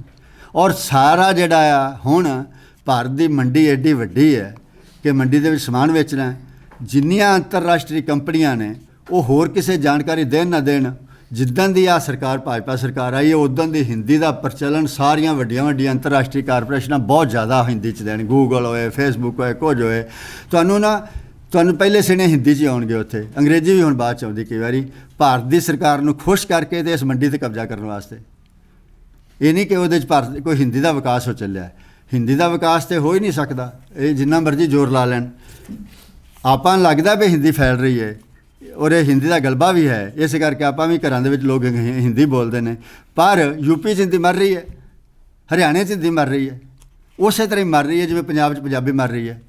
ਪੰਜਾਬ ਦੇ ਵਿੱਚ 51% ਬੱਚਾ ਇਸ ਟਾਈਮ ਨਿੱਜੀ ਸਕੂਲਾਂ 'ਚ ਪੜ੍ਹਦਾ ਹੈ, ਔਰ ਜਿਹੜੇ ਬਹੁਤ ਅੰਗਰੇਜ਼ੀ ਮਾਧਿਅਮ ਨੇ। ਇਸੇ ਤਰ੍ਹਾਂ ਹੀ ਹਰਿਆਣੇ 'ਚ ਥੋੜ੍ਹੀ ਗਿਣਤੀ ਘੱਟ ਹੈ, ਲੇਕਿਨ ਨੇੜੇ ਤੇੜੇ ਹੀ ਨੇ ਸਾਡੇ, ਕਿਉਂਕਿ ਉਹਨਾਂ ਕੋਲ ਪੈਸੇ ਹੁਣ ਸਾਡੇ ਨਾਲ ਵੱਧ ਹੋ ਗਏ ਨੇ। ਉਹ ਅੰਗਰੇਜ਼ੀ ਸਕੂਲ ਸਾਥੋਂ ਵੀ ਜ਼ਿਆਦਾ ਹੋ ਜਾਣਗੇ, ਉਹ ਤਾਂ ਫੀਸ ਨਾਲ ਹੈ ਨਾ। ਇਸੇ ਕਰਕੇ ਅੰਗਰੇਜ਼ੀ ਸਕੂਲ ਪੰਜਾਬ ਜ਼ਿਆਦਾ ਹੈ, ਕਿਤੇ ਫੀਸ ਜ਼ਿਆਦਾ ਸੀ। UP 'ਚ ਵੀ ਹੁਣ ਯੋਗੀ ਸਾਹਿਬ ਨੇ ਜਿਹੜੇ ਹਿੰਦੀ ਕਰਦੇ ਨੇ, ਦਿਨ ਰਾਤ ਹਿੰਦੀ ਰਾਸ਼ਟਰ ਦੀ ਗੱਲ ਕਰਦੇ ਨੇ, ਹਿੰਦੂ ਰਾਸ਼ਟਰ ਦੀ ਗੱਲ ਕਰਦੇ ਨੇ। ਉਹਨਾਂ ਹਜ਼ਾਰਾਂ ਸਕੂਲ ਹਿੰਦੀ ਮਾਧਿਅਮ ਤੋਂ ਸਰਕਾਰੀ ਜਿਹੜੇ ਅੰਗਰੇਜ਼ੀ ਮਾਧਿਅਮ ਕਰ ਦਿੱਤੇ ਨੇ, ਹੈ ਨੀ। ਤੋ ਇਹ ਸਮਝਣਾ ਵੀ ਇਹ ਸਾਡੇ ਕਰਕੇ ਹੋ ਰਿਹਾ, ਅਸੀਂ ਵੇਸਲਾਪਨ ਸਾਡਾ, ਜਦੋਂ ਸਾਡਾ ਇਹ ਵੇਸਲਾਪਨ ਤਾਂ ਹੈ ਵੀ ਇਹਨਾਂ ਨੀਤੀਆਂ ਦਾ ਅਸੀਂ ਵਿਰੋਧ ਨਹੀਂ ਕਰਦੇ, ਪਰ ਇਹ ਨਹੀਂ ਸਮਝਣਾ ਚਾਹੀਦਾ ਕਿ ਭਾਰਤ ਦੇ ਵਿੱਚ ਕਾਨੂੰਨ ਤੌਰ 'ਤੇ ਸਾਰੀਆਂ ਭਾਸ਼ਾਵਾਂ ਬਰਾਬਰ ਨੇ, ਔਰ ਇਸ ਕਰਕੇ ਜਿਹੜੀ ਹੈ ਪਰ ਅਸੀਂ ਨਹੀਂ ਉਹਨੂੰ ਬਰਾਬਰੀ ਨੂੰ ਸਵੀਕਾਰ ਨਹੀਂ ਕਰ ਰਹੇ ਜਾਂ ਕਰ ਨਹੀਂ ਰਹੇ, ਔਰ ਆਪਣਾ ਕੰਮ ਨਹੀਂ ਕਰ ਰਹੇ। ਪਹਿਲੀ ਗੱਲ ਤਾਂ ਪੰਜਾਬ ਦੇ ਵਿੱਚ ਇਹ ਹੀ ਸੋਚਣ ਵਾਲੀ ਗੱਲ ਹੈ, ਜੇ ਕਾਨੂੰਨੀ ਬਰਾਬਰੀ ਸੀ ਤਾਂ ਪੰਜਾਬ 'ਚ ਚੰਗਾ ਭਲਾ ਸੀ, ਤੋਂ ਪਹਿਲਾਂ ਸਾਰਾ ਪੰਜਾਬੀ 'ਚ ਪੜ੍ਹਦਾ ਸੀ ਪੰਜਾਬ। ਇਹ ਕਿਉਂ ਅੰਗਰੇਜ਼ੀ 'ਚ 51% ਪੰਜਾਬੀ ਨਿੱਜੀ ਸਕੂਲਾਂ 'ਚ ਬੱਚੇ ਹੋ ਗਏ ਨੇ? ਕੀ ਇਹ ਮਾਪਿਆਂ ਦਾ ਕਸੂਰ ਹੈ ਵੀ ਉਹ ਅੰਗਰੇਜ਼ੀ 'ਚ ਇਕੱਲੇ ਨੇ? ਕਿ ਮਾਪਿਆਂ ਇਹ ਕੰਮ ਮਾਪਿਆਂ ਨਾਲ ਹਟੇਗਾ ਵੀ ਮਾਪਿਆਂ ਕਹਿਣਗੇ ਅਸੀਂ ਤਾਂ ਪੰਜਾਬੀ ਸਕੂਲਾਂ 'ਚ ਕਰਨਾ ਹੈ? ਇਹ ਤਾਂ ਮਾਪਿਆਂ 'ਚ ਇੰਨੀ ਜਾਗਰਤੀ ਆ ਜੇ ਵੀ ਅਸੀਂ ਤਾਂ ਸਾਡੀ ਤਾਂ ਭਾਸ਼ਾ ਮਰਦੀ ਹੈ ਵੀ, ਔਰ ਉਹਦੇ ਨਾਲ ਸਾਨੂੰ ਸਭ ਕੁਝ ਹੀ ਨੁਕਸਾਨ ਹੋ ਰਹੀ। ਸਾਡੀ ਪੜ੍ਹਾਈ ਡੁੱਬ ਰਹੀ ਹੈ, ਪੰਜਾਬ ਡੁੱਬ ਰਿਹਾ, ਸਾਡਾ ਅਰਥਚਾਰਾ ਡੁੱਬ ਰਿਹਾ, ਸਾਡੀ ਅੰਗਰੇਜ਼ੀ ਵੀ ਡੁੱਬ ਰਹੀ ਹੈ ਨਾਲ ਹੀ। ਕਿਉਂਕਿ ਜੇ ਤੁਸੀਂ ਪੰਜਾਬੀ 'ਚ ਨਹੀਂ ਪੜ੍ਹਦੇ ਚੰਗੀ ਤਰ੍ਹਾਂ, ਤੁਹਾਨੂੰ ਅੰਗਰੇਜ਼ੀ ਵੀ ਚੰਗੀ ਤਰ੍ਹਾਂ ਨਹੀਂ ਆ ਸਕਦੀ। ਇਹ ਤਾਂ ਮਾਪੇ ਹੁਣ ਜਾਗਰਤ ਹੋਣਗੇ, ਸਮਝਣਗੇ, ਫਿਰ ਹੱਲਾ ਗੁੱਲਾ ਹੋਏਗਾ, ਫਿਰ ਰੌਲਾ ਹੋਏਗਾ, ਤੂਫਾਨ ਉੱਠਣਗੇ, ਫਿਰ ਅੰਗਰੇਜ਼ੀ ਸਕੂਲ ਜਾਣਗੇ। ਪਰ ਇਹ ਕਿਉਂ ਲੋੜ ਪਵੇ? ਅਸੀਂ ਸਰਕਾਰ ਕਾਹਦੇ ਲਈ ਬਣਾਉਂਦੇ ਹਾਂ? ਸਿੱਖਿਆ ਮੰਤਰਾਲਾ ਕਾਹਦੇ ਲਈ ਬਣਿਆ ਹੋਇਆ ਹੈ? ਕਾਨੂੰਨ ਮੰਤਰਾਲਾ ਕਾਹਦੇ ਲਈ ਬਣਿਆ? ਕਾਨੂੰਨ ਮੰਤਰਾਲੇ ਨੂੰ ਨਹੀਂ ਪਤਾ ਕਿ ਪੰਜਾਬ ਦੇ ਬੰਦੇ ਨੂੰ ਜਾਂ ਜਿਹੜਾ ਪੰਜਾਬੀ ਦੇ ਵਿੱਚ ਕਾਨੂੰਨ ਹੋਏਗਾ ਤਾਂ ਹੀ ਉਹਦੇ ਤੱਕ ਕਾਨੂੰਨ ਦੀ ਪਹੁੰਚ ਹੋ ਸਕੇਗੀ ਹੋਏਗੀ, ਉਹ ਤਾਂ ਹੀ ਕਾਨੂੰਨ ਤੱਕ ਪਹੁੰਚ, ਉਹਨੂੰ ਮੰਤਰਾਲੇ ਨੂੰ ਪਤਾ ਨਹੀਂ। ਜੇ ਮੰਤਰਾਲੇ ਨੂੰ ਨਹੀਂ ਪਤਾ, ਜਿੱਥੇ ਐਡੇ ਐਡੇ IAS ਨੇ ਜਿਹੜਿਆਂ ਨੇ ਸਾਡੇ ਤੋਂ ਬਾਅਦ ਦਿਮਾਗ ਕਿਸੇ 'ਚ ਨਹੀਂ, ਅਤੇ ਆ ਮੰਤਰੀ ਨੇ ਸਾਰੇ ਦੇਸ਼ ਨੂੰ ਜਿਹੜੇ ਅੱਗੇ ਲਾਈ ਫਿਰਦੇ ਨੇ ਆਪਣੇ ਦਿਮਾਗ ਦੇ ਨਾਲ ਹੀ, ਅਤੇ ਉਲਝਾ ਕੇ ਜਾਂ ਕਿਸੇ ਤਰ੍ਹਾਂ ਵੀ ਆਪਣੀਆਂ ਕਤੂਤੀਆਂ ਜਿਹੜੀਆਂ ਮੈਨੀਪੂਲੇਟ ਕਰਕੇ, ਉਹਨਾਂ ਦਾ ਦਿਮਾਗ ਹੈ ਨਹੀਂ, ਉਹਨਾਂ ਨੂੰ ਨਹੀਂ ਪਤਾ। ਫਿਰ ਕਿਉਂ ਨਹੀਂ ਕਰਦੇ ਹੋ? ਜੇ ਉਹਨੂੰ ਨਹੀਂ ਪਤਾ ਤਾਂ ਪਿੰਡ ਦੇ ਬੰਦੇ ਤੋਂ ਤੁਸੀਂ ਕਿਵੇਂ ਉਮੀਦ ਕਰ ਸਕਦੇ ਹੋ ਕਿ ਉਹਨੂੰ ਪਤਾ ਹੋਏਗਾ ਕਿ ਮੈਨੂੰ ਇਹ ਹੋਏਗਾ? ਉਹ ਤਾਂ ਸਮਝਣ ਲੱਗ ਗਿਆ ਕਿ ਪੰਜਾਬੀ 'ਚ ਨਾ ਕਾਨੂੰਨ ਹੋ ਸਕਦਾ, ਨਾ ਪੰਜਾਬੀ 'ਚ ਪੜ੍ਹਾਈ ਹੋ ਸਕਦੀ ਹੈ, ਨਾ ਪੰਜਾਬੀ 'ਚ ਵਿਗਿਆਨ ਪੜ੍ਹਾਇਆ ਜਾ। ਦਿਮਾਗ ਹੀ ਇਹੋ ਜਿਹਾ ਬਣਾ ਦਿੱਤਾ ਗਿਆ। ਜਦੋਂ ਮੰਡੀ ਦੇ ਵਿੱਚ ਹਰ ਪੱਧਰ 'ਤੇ ਇਹ ਸਥਿਤੀ ਬਣਾ ਦਿੱਤੀ ਗਈ ਹੈ ਕਿ ਤੁਹਾਡੀਆਂ ਭਾਸ਼ਾਵਾਂ ਨੂੰ ਬਾਹਰ ਹੀ ਕੱਢ ਦਿੱਤਾ ਗਿਆ। ਰੁਜ਼ਗਾਰ ਦੀ ਗੱਲ ਟੁਰੀ ਹੈ। ਅਤਾ ਤੁਰਕ ਸੀ ਇੱਕ ਬੰਦਾ ਤੁਰਕੀ ਦਾ, ਉਹਨੇ ਕਿਹਾ ਵੀ ਕੱਲ੍ਹ ਤੋਂ ਜਿਹੜੀ ਤੁਰਕੀ ਭਾਸ਼ਾ ਰੋਮਨ 'ਚ ਲਿਖੀ ਜਾਊਗੀ, ਕੱਲ੍ਹ ਤੋਂ, ਔਰ ਅਗਲੇ ਦਿਨ ਤੋਂ ਤੁਰਕੀ ਭਾਸ਼ਾ ਰੋਮਨ 'ਚ ਲਿਖੀ ਜਾਣ ਲੱਗ ਪਈ। ਇਹ ਵੱਖਰੀ ਗੱਲ ਹੈ ਕਿ ਉਹ ਗਲਤ ਸੀ ਜਾਂ ਠੀਕ ਸੀ, ਲੇਕਿਨ ਹੋ ਗਿਆ ਨਾ। ਪੰਜਾਬ ਸਰਕਾਰ ਕਿਉਂ ਨਹੀਂ ਕਹਿੰਦੇ ਕਿ ਪੜ੍ਹਾਈ ਜਿਹੜੀ ਹੈ ਸਾਰੀ ਪੰਜਾਬੀ 'ਚ ਹੀ ਹੋਊਗੀ? ਜੇ ਤੁਸੀਂ ਨਿੱਜੀ ਸਕੂਲ ਖੋਲ੍ਹਣਾ ਖੋਲ੍ਹੋ, ਜੀ ਆਇਆਂ ਨੂੰ, ਚੰਗੀ ਗੱਲ ਹੈ। ਜਿੱਥੇ ਨਹੀਂ ਸਕੂਲ ਸਰਕਾਰੀ ਉੱਥੇ ਖੋਲ੍ਹੋ, ਹੋਰ ਚੰਗਾ ਹੈ, ਪਰ ਤੁਸੀਂ ਪੜ੍ਹਾਓਗੇ ਪੰਜਾਬੀ 'ਚ। ਇਹ ਸਰਕਾਰ ਕਿਉਂ ਨਹੀਂ ਕਹਿ ਰਹੀ? ਸਰਕਾਰ ਜਾਂ ਤਾਂ ਸਰਕਾਰ ਨੂੰ ਪਤਾ ਨਹੀਂ ਇਸ ਗੱਲ ਦਾ ਵੀ ਪੰਜਾਬੀ 'ਚ ਪੜ੍ਹਾਈ ਠੀਕ ਹੁੰਦੀ ਹੈ ਨਾ ਜੀ। ਜੇ ਸਰਕਾਰ ਨੂੰ ਇਹ ਨਹੀਂ ਪਤਾ ਵੀ ਪੰਜਾਬੀ ਠੀਕ ਹੁੰਦੀ ਹੈ, ਤਾਂ ਇਹਦਾ ਮਤਲਬ ਸਾਡੇ ਸਿੱਖਿਆ ਮੰਤਰੀ ਨੇ, ਸਾਡੇ ਸਿੱਖਿਆ ਸਕੱਤਰ ਨੇ ਭਾਰਤ ਦੇ ਵਿੱਚ ਹੁਣ ਤੱਕ ਜਿੰਨੀਆਂ ਕਮੇਟੀਆਂ, ਕਮਿਸ਼ਨ, ਜਿੰਨੀਆਂ ਸੰਮਤੀਆਂ ਯੋਗ ਬਣੇ ਨੇ ਵੀ ਮਾਂ ਬੋਲੀ 'ਚ ਪੜ੍ਹਾਈ ਹੋਣੀ ਚਾਹੀਦੀ ਹੈ, ਇਹਦਾ ਮਤਲਬ ਉਹਨੂੰ ਉਹਦਾ ਵੀ ਨਹੀਂ ਪਤਾ ਕਿ ਉਹ ਮੰਤਰੀ ਹੋਣਾ ਚਾਹੀਦਾ ਹੈ। ਤੇ ਜੇ ਮੰਤਰੀ ਨੂੰ ਨਹੀਂ ਪਤਾ ਤੇ ਅਸੀਂ ਆਮ ਬੰਦੇ ਤੋਂ ਕੀ ਉਮੀਦ ਕਰਨੇ ਆ ਕਿ ਭਾਰਤ ਦੀਆਂ ਕਮੇਟੀਆਂ ਕਮਿਸ਼ਨ ਕੀ ਕਰਨਗੇ। ਇਸ ਕਰਕੇ ਇਹ ਕਹਿਣਾ ਕਿ ਅਸੀਂ ਆਪਣੀ ਜਿਹੜੀ ਸਵੈ ਸੇਵਾ ਦੇ ਨਾਲ ਆਪਣੀਆਂ ਭਾਸ਼ਾਵਾਂ ਦਾ ਵਿਕਾਸ ਕਰ ਲਵਾਂਗੇ, ਅਸੀਂ ਆਪਣੀਆਂ ਭਾਸ਼ਾਵਾਂ ਨਾਲ ਕਰ ਸਕਨੇ ਹਾਂ, ਕਿਸੇ ਹੱਦ ਤੱਕ ਕਰ ਸਕਨੇ ਹਾਂ, ਥੋੜ੍ਹਾ ਬਹੁਤ ਕਰ ਸਕਨੇ ਹਾਂ, ਆਪਣਾ ਨਾਂ ਪਤਾ ਲਿਖ ਸਕਨੇ ਹਾਂ, ਆਪਣੇ ਕਾਰਡ ਸ਼ਾਰਟ ਛਾਪ ਸਕਨੇ ਹਾਂ, ਸਾਰਾ ਕੁਝ ਕਰ ਸਕਦੇ ਹਾਂ। ਲੇਕਿਨ ਜਿਹੜੇ ਭਾਸ਼ਾਵਾਂ ਬਚਣੀਆਂ ਨੇ ਉਹ ਹੀ ਬਚਣੀਆਂ ਨੇ ਜਿਹੜੀਆਂ ਪ੍ਰਸ਼ਾਸਨ ਦੀਆਂ ਭਾਸ਼ਾਵਾਂ ਨੇ, ਜਿਹੜੀਆਂ ਸਿੱਖਿਆ ਦੀਆਂ ਭਾਸ਼ਾਵਾਂ ਨੇ। ਔਰ ਪ੍ਰਸ਼ਾਸਨ ਅਤੇ ਸਿੱਖਿਆ ਦੀਆਂ ਭਾਸ਼ਾਵਾਂ ਜਿਹੜੀਆਂ ਨੇ ਇਹ ਨਹੀਂ ਇਹ ਵੀ ਲੋਕ ਪ੍ਰਸ਼ਾਸਨ 'ਚ ਕਰਨਗੇ, ਇਹ ਸਰਕਾਰ ਕਹੂਗੀ ਕਿ ਪ੍ਰਸ਼ਾਸਨ ਇਸ ਕੰਮ 'ਚ ਹੋਏਗਾ ਔਰ ਜਿਹੜੀ ਹੈ ਸਿੱਖਿਆ ਜਿਹੜੀ ਇਸ ਕੰਮ 'ਚ ਹੋਏਗੀ ਤਾਂ ਹੋਏਗਾ। ਨਹੀਂ ਤਾਂ ਜਾਂ ਫਿਰ ਇੰਝ ਹੋਏਗਾ ਜਿਵੇਂ ਕਿਸਾਨ ਨੂੰ ਜਾ ਕੇ ਬਹਿ ਹੀ ਗਏ ਨੇ, ਹੈ ਨਾ। 11 ਮਹੀਨੇ ਹੋ ਗਏ ਨੇ, 700 ਬੰਦਾ ਜਾਨ ਚਲੀ ਗਈ ਹੈ ਔਰ ਕਿੰਨਾ ਖਰਚਾ ਹੋ ਗਿਆ ਉਹਦੇ ਉੱਤੇ, ਕਿੰਨੀ ਊਰਜਾ ਲੱਗ ਗਈ ਹੈ। ਜਾਂ ਤਾਂ ਫਿਰ ਉਸ ਪੜਾਅ 'ਤੇ ਜਾ ਕੇ ਸਾਡੀਆਂ ਭਾਸ਼ਾਵਾਂ ਬਚਣਗੀਆਂ, ਅਸੀਂ ਇੰਨੇ ਜਾਗਤ ਹੋ ਜਾਈਏ। ਨਹੀਂ ਤਾਂ ਸਾਨੂੰ ਉਮੀਦ ਕਰਨੀ ਚਾਹੀਦੀ ਹੈ ਕਿ ਸਾਡੇ ਮੰਤਰੀ, ਸਾਡਾ ਪ੍ਰਸ਼ਾਸਨ ਉਹ ਜਾਣਦੇ ਹੋਣ, ਜਾਣਕਾਰ ਹੋਣ ਚੀਜ਼ਾਂ ਬਾਰੇ ਔਰ ਉਸੇ ਤਰ੍ਹਾਂ ਹੀ ਕਰਨ ਜਿਵੇਂ ਠੀਕ ਹੁੰਦਾ ਹੈ। ਔਰ ਉਹ ਠੀਕ ਇੱਕੋ ਹੀ ਗੱਲ ਹੈ, ਸਾਰੀ ਦੁਨੀਆ 'ਤੇ ਇਹ ਗੱਲ ਸਾਬਤ ਹੋ ਚੁੱਕੀ ਹੈ ਕਿ ਕੋਈ ਵੀ ਕੰਮ ਕਿਸੇ ਖਿੱਤੇ ਦਾ ਉਹਦੀ ਭਾਸ਼ਾ 'ਚ ਠੀਕ ਹੋ ਸਕਦਾ ਹੈ ਸੁਚਾਰੂ ਰੂਪ 'ਚ। ਆਹ ਸੱਭਿਆਚਾਰ ਮਰ ਜਾਏਗਾ, ਭਾਸ਼ਾ ਮਰ ਜਾਏਗੀ, ਇਹ ਤਾਂ ਵੱਡੀਆਂ ਗੱਲਾਂ ਨੇ ਵਿਰਸੇ ਦੀਆਂ। ਮੈਂ ਕਹਿੰਦਾ ਕਿ ਦਫ਼ਤਰ 'ਚ ਕੰਮ ਨਹੀਂ ਹੋ ਸਕਦਾ ਰੋਜ਼ ਦਾ ਜੇ ਤੁਸੀਂ ਨਹੀਂ ਕਰਦੇ। ਕੀ ਪਟਿਆਲੇ ਦੇ DC ਨੂੰ ਇਸ ਗੱਲ ਦਾ ਪਤਾ ਨਹੀਂ ਕਿ ਜਿਹੜਾ ਅਸੀਂ ਪੁਲਿਸ ਥਾਣੇ ਦੇ ਵਿੱਚ ਸਾਡੇ ਅੰਗਰੇਜ਼ੀ ਦੇ ਵਿੱਚ ਕਾਗਜ਼ ਦੇ ਦਿੰਦੇ ਨੇ, ਫਾਰਮ ਦੇ ਦਿੰਦੇ ਨੇ, ਉਹ ਆਮ ਬੰਦਾ ਨਹੀਂ ਭਰ ਸਕਦਾ। ਥਾਣੇਦਾਰ ਨੂੰ ਨਹੀਂ ਪਤਾ ਕਿ ਇਹ ਬੰਦਾ ਨਹੀਂ ਭਰ ਸਕਦਾ। ਪਟਿਆਲੇ ਦੇ SSP ਨੂੰ ਮੈਂ ਇੱਕ ਫਾਰਮ ਹੁੰਦਾ ਹੈ, ਕਿਰਾਏਦਾਰ ਜੇ ਤੁਹਾਡਾ ਹੈ ਤਾਂ ਉਹ ਭਰ ਕੇ ਦੇਣਾ ਹੁੰਦਾ, ਥਾਣੇ 'ਚ ਉਹਦੀ ਜਾਣਕਾਰੀ ਦੇਣੀ ਹੁੰਦੀ ਹੈ, ਉਹ ਅੰਗਰੇਜ਼ੀ 'ਚ ਹੈ। ਉਹ ਤਾਂ ਮੈਨੂੰ ਭਰਨਾ ਔਖਾ, ਜਿੰਨੇ ਇੰਨੀ ਅੰਗਰੇਜ਼ੀ ਆਉਂਦੀ ਹੈ। PhD ਮੈਂ ਬਲੈਤ ਤੋਂ ਕਰਕੇ ਆਇਆ। ਉਹ ਮੈਂ ਕਿਹਾ ਇਹ ਤੁਸੀਂ ਇਹ ਤਾਂ ਮੇਰੇ ਲਈ ਭਰਨਾ ਔਖਾ ਹੋਇਆ ਪਿਆ, ਅਤੇ ਪਿੰਡ ਦਾ ਬੰਦਾ ਕਿਵੇਂ ਭਰ ਲੇਗਾ? ਮੇਰੀ ਕਲੋਨੀ ਦਾ ਤਾਂ ਮੈਥੋਂ ਵੱਧ ਪੜ੍ਹਿਆ ਕੋਈ ਨਹੀਂ ਕੋਈ। ਮੈਂ ਉਹਨਾਂ ਨੂੰ ਉਹ ਪੰਜਾਬੀ 'ਚ ਅਨੁਵਾਦ ਕਰਕੇ SSP ਨੂੰ ਦਿੱਤਾ, ਜਾ ਕੇ ਮਿਲਿਆ ਭਾਈ ਆਹ ਫਾਰਮ ਪੰਜਾਬੀ ਦਾ ਅਨੁਵਾਦ ਹੈ, ਅੱਜ ਤੱਕ ਕੁਝ ਨਹੀਂ ਹੋਇਆ। ਹੁਣ ਇਹਦਾ ਮਤਲਬ ਤਾਂ ਇਹ ਕਿ ਮੈਂ ਤੁਹਾਡੇ ਅੱਗੇ ਆ ਕੇ ਤਰਲਾ ਮਾਰਾਂ ਭਾਈ ਉੱਠੋ, ਨਹੀਂ ਹੋਏਗਾ। ਤੋ ਇਸ ਕਰਕੇ ਸਰਕਾਰਾਂ ਨੂੰ ਇਹ ਕਹਿ ਦੇਣਾ ਵੀ ਕਾਨੂੰਨੀ ਸਥਿਤੀ, ਪਹਿਲੀ ਗੱਲ ਤਾਂ ਆ ਹੁਣ ਕਾਨੂੰਨ, ਹੁਣ ਨਵੀਂ ਸਿੱਖਿਆ ਨੀਤੀ ਆਈ ਹੈ, ਬੜਾ ਉਹਦਾ ਗੁਣਗਾਨ ਹੋ ਰਿਹਾ ਕਿ ਨਵੀਂ ਸਿੱਖਿਆ ਨੀਤੀ 'ਚ ਇਹ ਲਿਖਿਆ ਗਿਆ ਹੈ ਕਿ ਮਾਤ ਭਾਸ਼ਾ 'ਚ ਪੜ੍ਹਾਈ ਹੋਏਗੀ। ਅਤੇ ਮੈਂ ਇਹ ਤਾਂ ਪਹਿਲੀ ਵਾਰੀ ਕੋਈ ਨਹੀਂ ਲਿਖਿਆ, ਹੁਣ ਤੱਕ ਜਿੰਨੀਆਂ ਨੀਤੀਆਂ ਆਈਆਂ ਨੇ ਸਾਰਿਆਂ ਦੇ ਵਿੱਚ ਲਿਖਿਆ ਗਿਆ ਮਾਤ ਭਾਸ਼ਾ 'ਚ ਪੜ੍ਹਾਈ ਹੋਏਗੀ, ਅਤੇ ਹੋਈ ਤਾਂ ਕੋਈ ਨਹੀਂ, ਕਿਉਂਕਿ ਉਹਦੇ 'ਚ ਕਾਨੂੰਨ ਦੀਆਂ ਮੋਹਰੀਆਂ ਛੱਡ ਦਿੱਤੀਆਂ ਜਾਂਦੀਆਂ ਨੇ। ਜੇ ਕਾਨੂੰਨ ਦੇ ਵਿੱਚ ਉਹਦੇ 'ਚ ਮੋਹਰਾ ਨਾ ਛੱਡਿਆ ਹੋਵੇ ਤਾਂ ਫਿਰ ਹੋ ਹੀ ਨਹੀਂ ਸਕਦਾ ਕਿ ਮਾਤ ਭਾਸ਼ਾ 'ਚ ਪੜ੍ਹਾਈ ਨਾ ਹੋਵੇ, ਕਿਉਂਕਿ ਜਿਹੜਾ ਫਿਰ ਉਹ ਕਮੇਟੀਆਂ ਯੋਗ ਆਪਣਾ ਦੇ ਦਿੰਦੇ ਨੇ ਸਿਫਾਰਿਸ਼, ਪਰ ਜਿਹੜਾ ਕਾਨੂੰਨ ਬਣਦਾ ਹੈ ਉਹਦੇ ਵਿੱਚ ਐਡਾ ਜਿਹੜਾ ਮੋਹਰਾ ਛੱਡਤਾ ਵੀ ਮੰਡੀ ਜਿਹੜੀ ਹੈ, ਮੰਡੀ ਉਹਨੂੰ ਚਲਾਏ, ਕਾਨੂੰਨ ਨਾ ਚਲਾਏ, ਅਦਾਲਤ ਨਾ ਚਲਾਏ। ਕਾਨੂੰਨ ਉਹਦੇ 'ਚ ਇਹ ਬਣਿਆ ਜਿੱਥੇ ਸੰਭਵ ਹੋਏਗਾ, ਪਹਿਲੀ ਤੋਂ ਲੈ ਕੇ 5ਵੀਂ ਤੱਕ ਔਰ ਹੋ ਸਕੇ ਤਾਂ ਉਸ ਤੋਂ 8ਵੀਂ ਤੱਕ, ਹੋ ਸਕੇ ਤਾਂ ਉਸ ਤੋਂ ਵੀ ਉੱਪਰ ਮਾਂ ਬੋਲੀ 'ਚ ਪੜ੍ਹਾਈ ਹੋਵੇਗੀ। ਹੁਣ ਜਿੱਥੇ ਵੀ ਸੰਭਵ ਹੋ ਸਕੇ, ਸੰਭਵ ਤਾਂ ਹੋਣਾ ਹੀ ਨਹੀਂ ਕਿਧਰੇ, ਸੰਭਵ ਕਿਧਰੇ ਨਹੀਂ ਹੋਣਾ। ਸੰਭਵ ਇਸ ਲਈ ਨਹੀਂ ਹੋਣਾ ਕਿ ਉਹ ਕਹਿਣਗੇ ਜੀ ਕਿਤਾਬਾਂ ਹੀ ਨਹੀਂ ਮਿਲਦੀਆਂ, ਅਸੀਂ ਫਿਜ਼ਿਕਸ ਪੜ੍ਹਾਉਣੀ ਪੰਜਾਬੀ 'ਚ, ਭੌਤਿਕ ਵਿਗਿਆਨ ਪੜ੍ਹਾਉਣਾ ਹੈ ਅਤੇ ਕਿਤਾਬਾਂ ਤਾਂ ਹੈ ਕੋਈ ਨਹੀਂ, ਹੈ ਨਾ ਜੀ। ਹੁੰਦਿਆਂ ਵੀ ਕਹਿ ਦੇਣਗੇ ਹੈ ਕੋਈ ਨਹੀਂ, ਜਿਵੇਂ ਉਹਨੇ ਕਹਿ ਦਿੱਤਾ, ਮਹਿ ਸਾਹਿਬ ਨੇ ਕਹਿ ਦਿੱਤਾ ਨਾ ਵੀ ਕਿਤਾਬਾਂ ਕੋਈ ਨਹੀਂ, ਇਸ ਕਰਕੇ ਨਹੀਂ ਹੋ ਰਿਹਾ।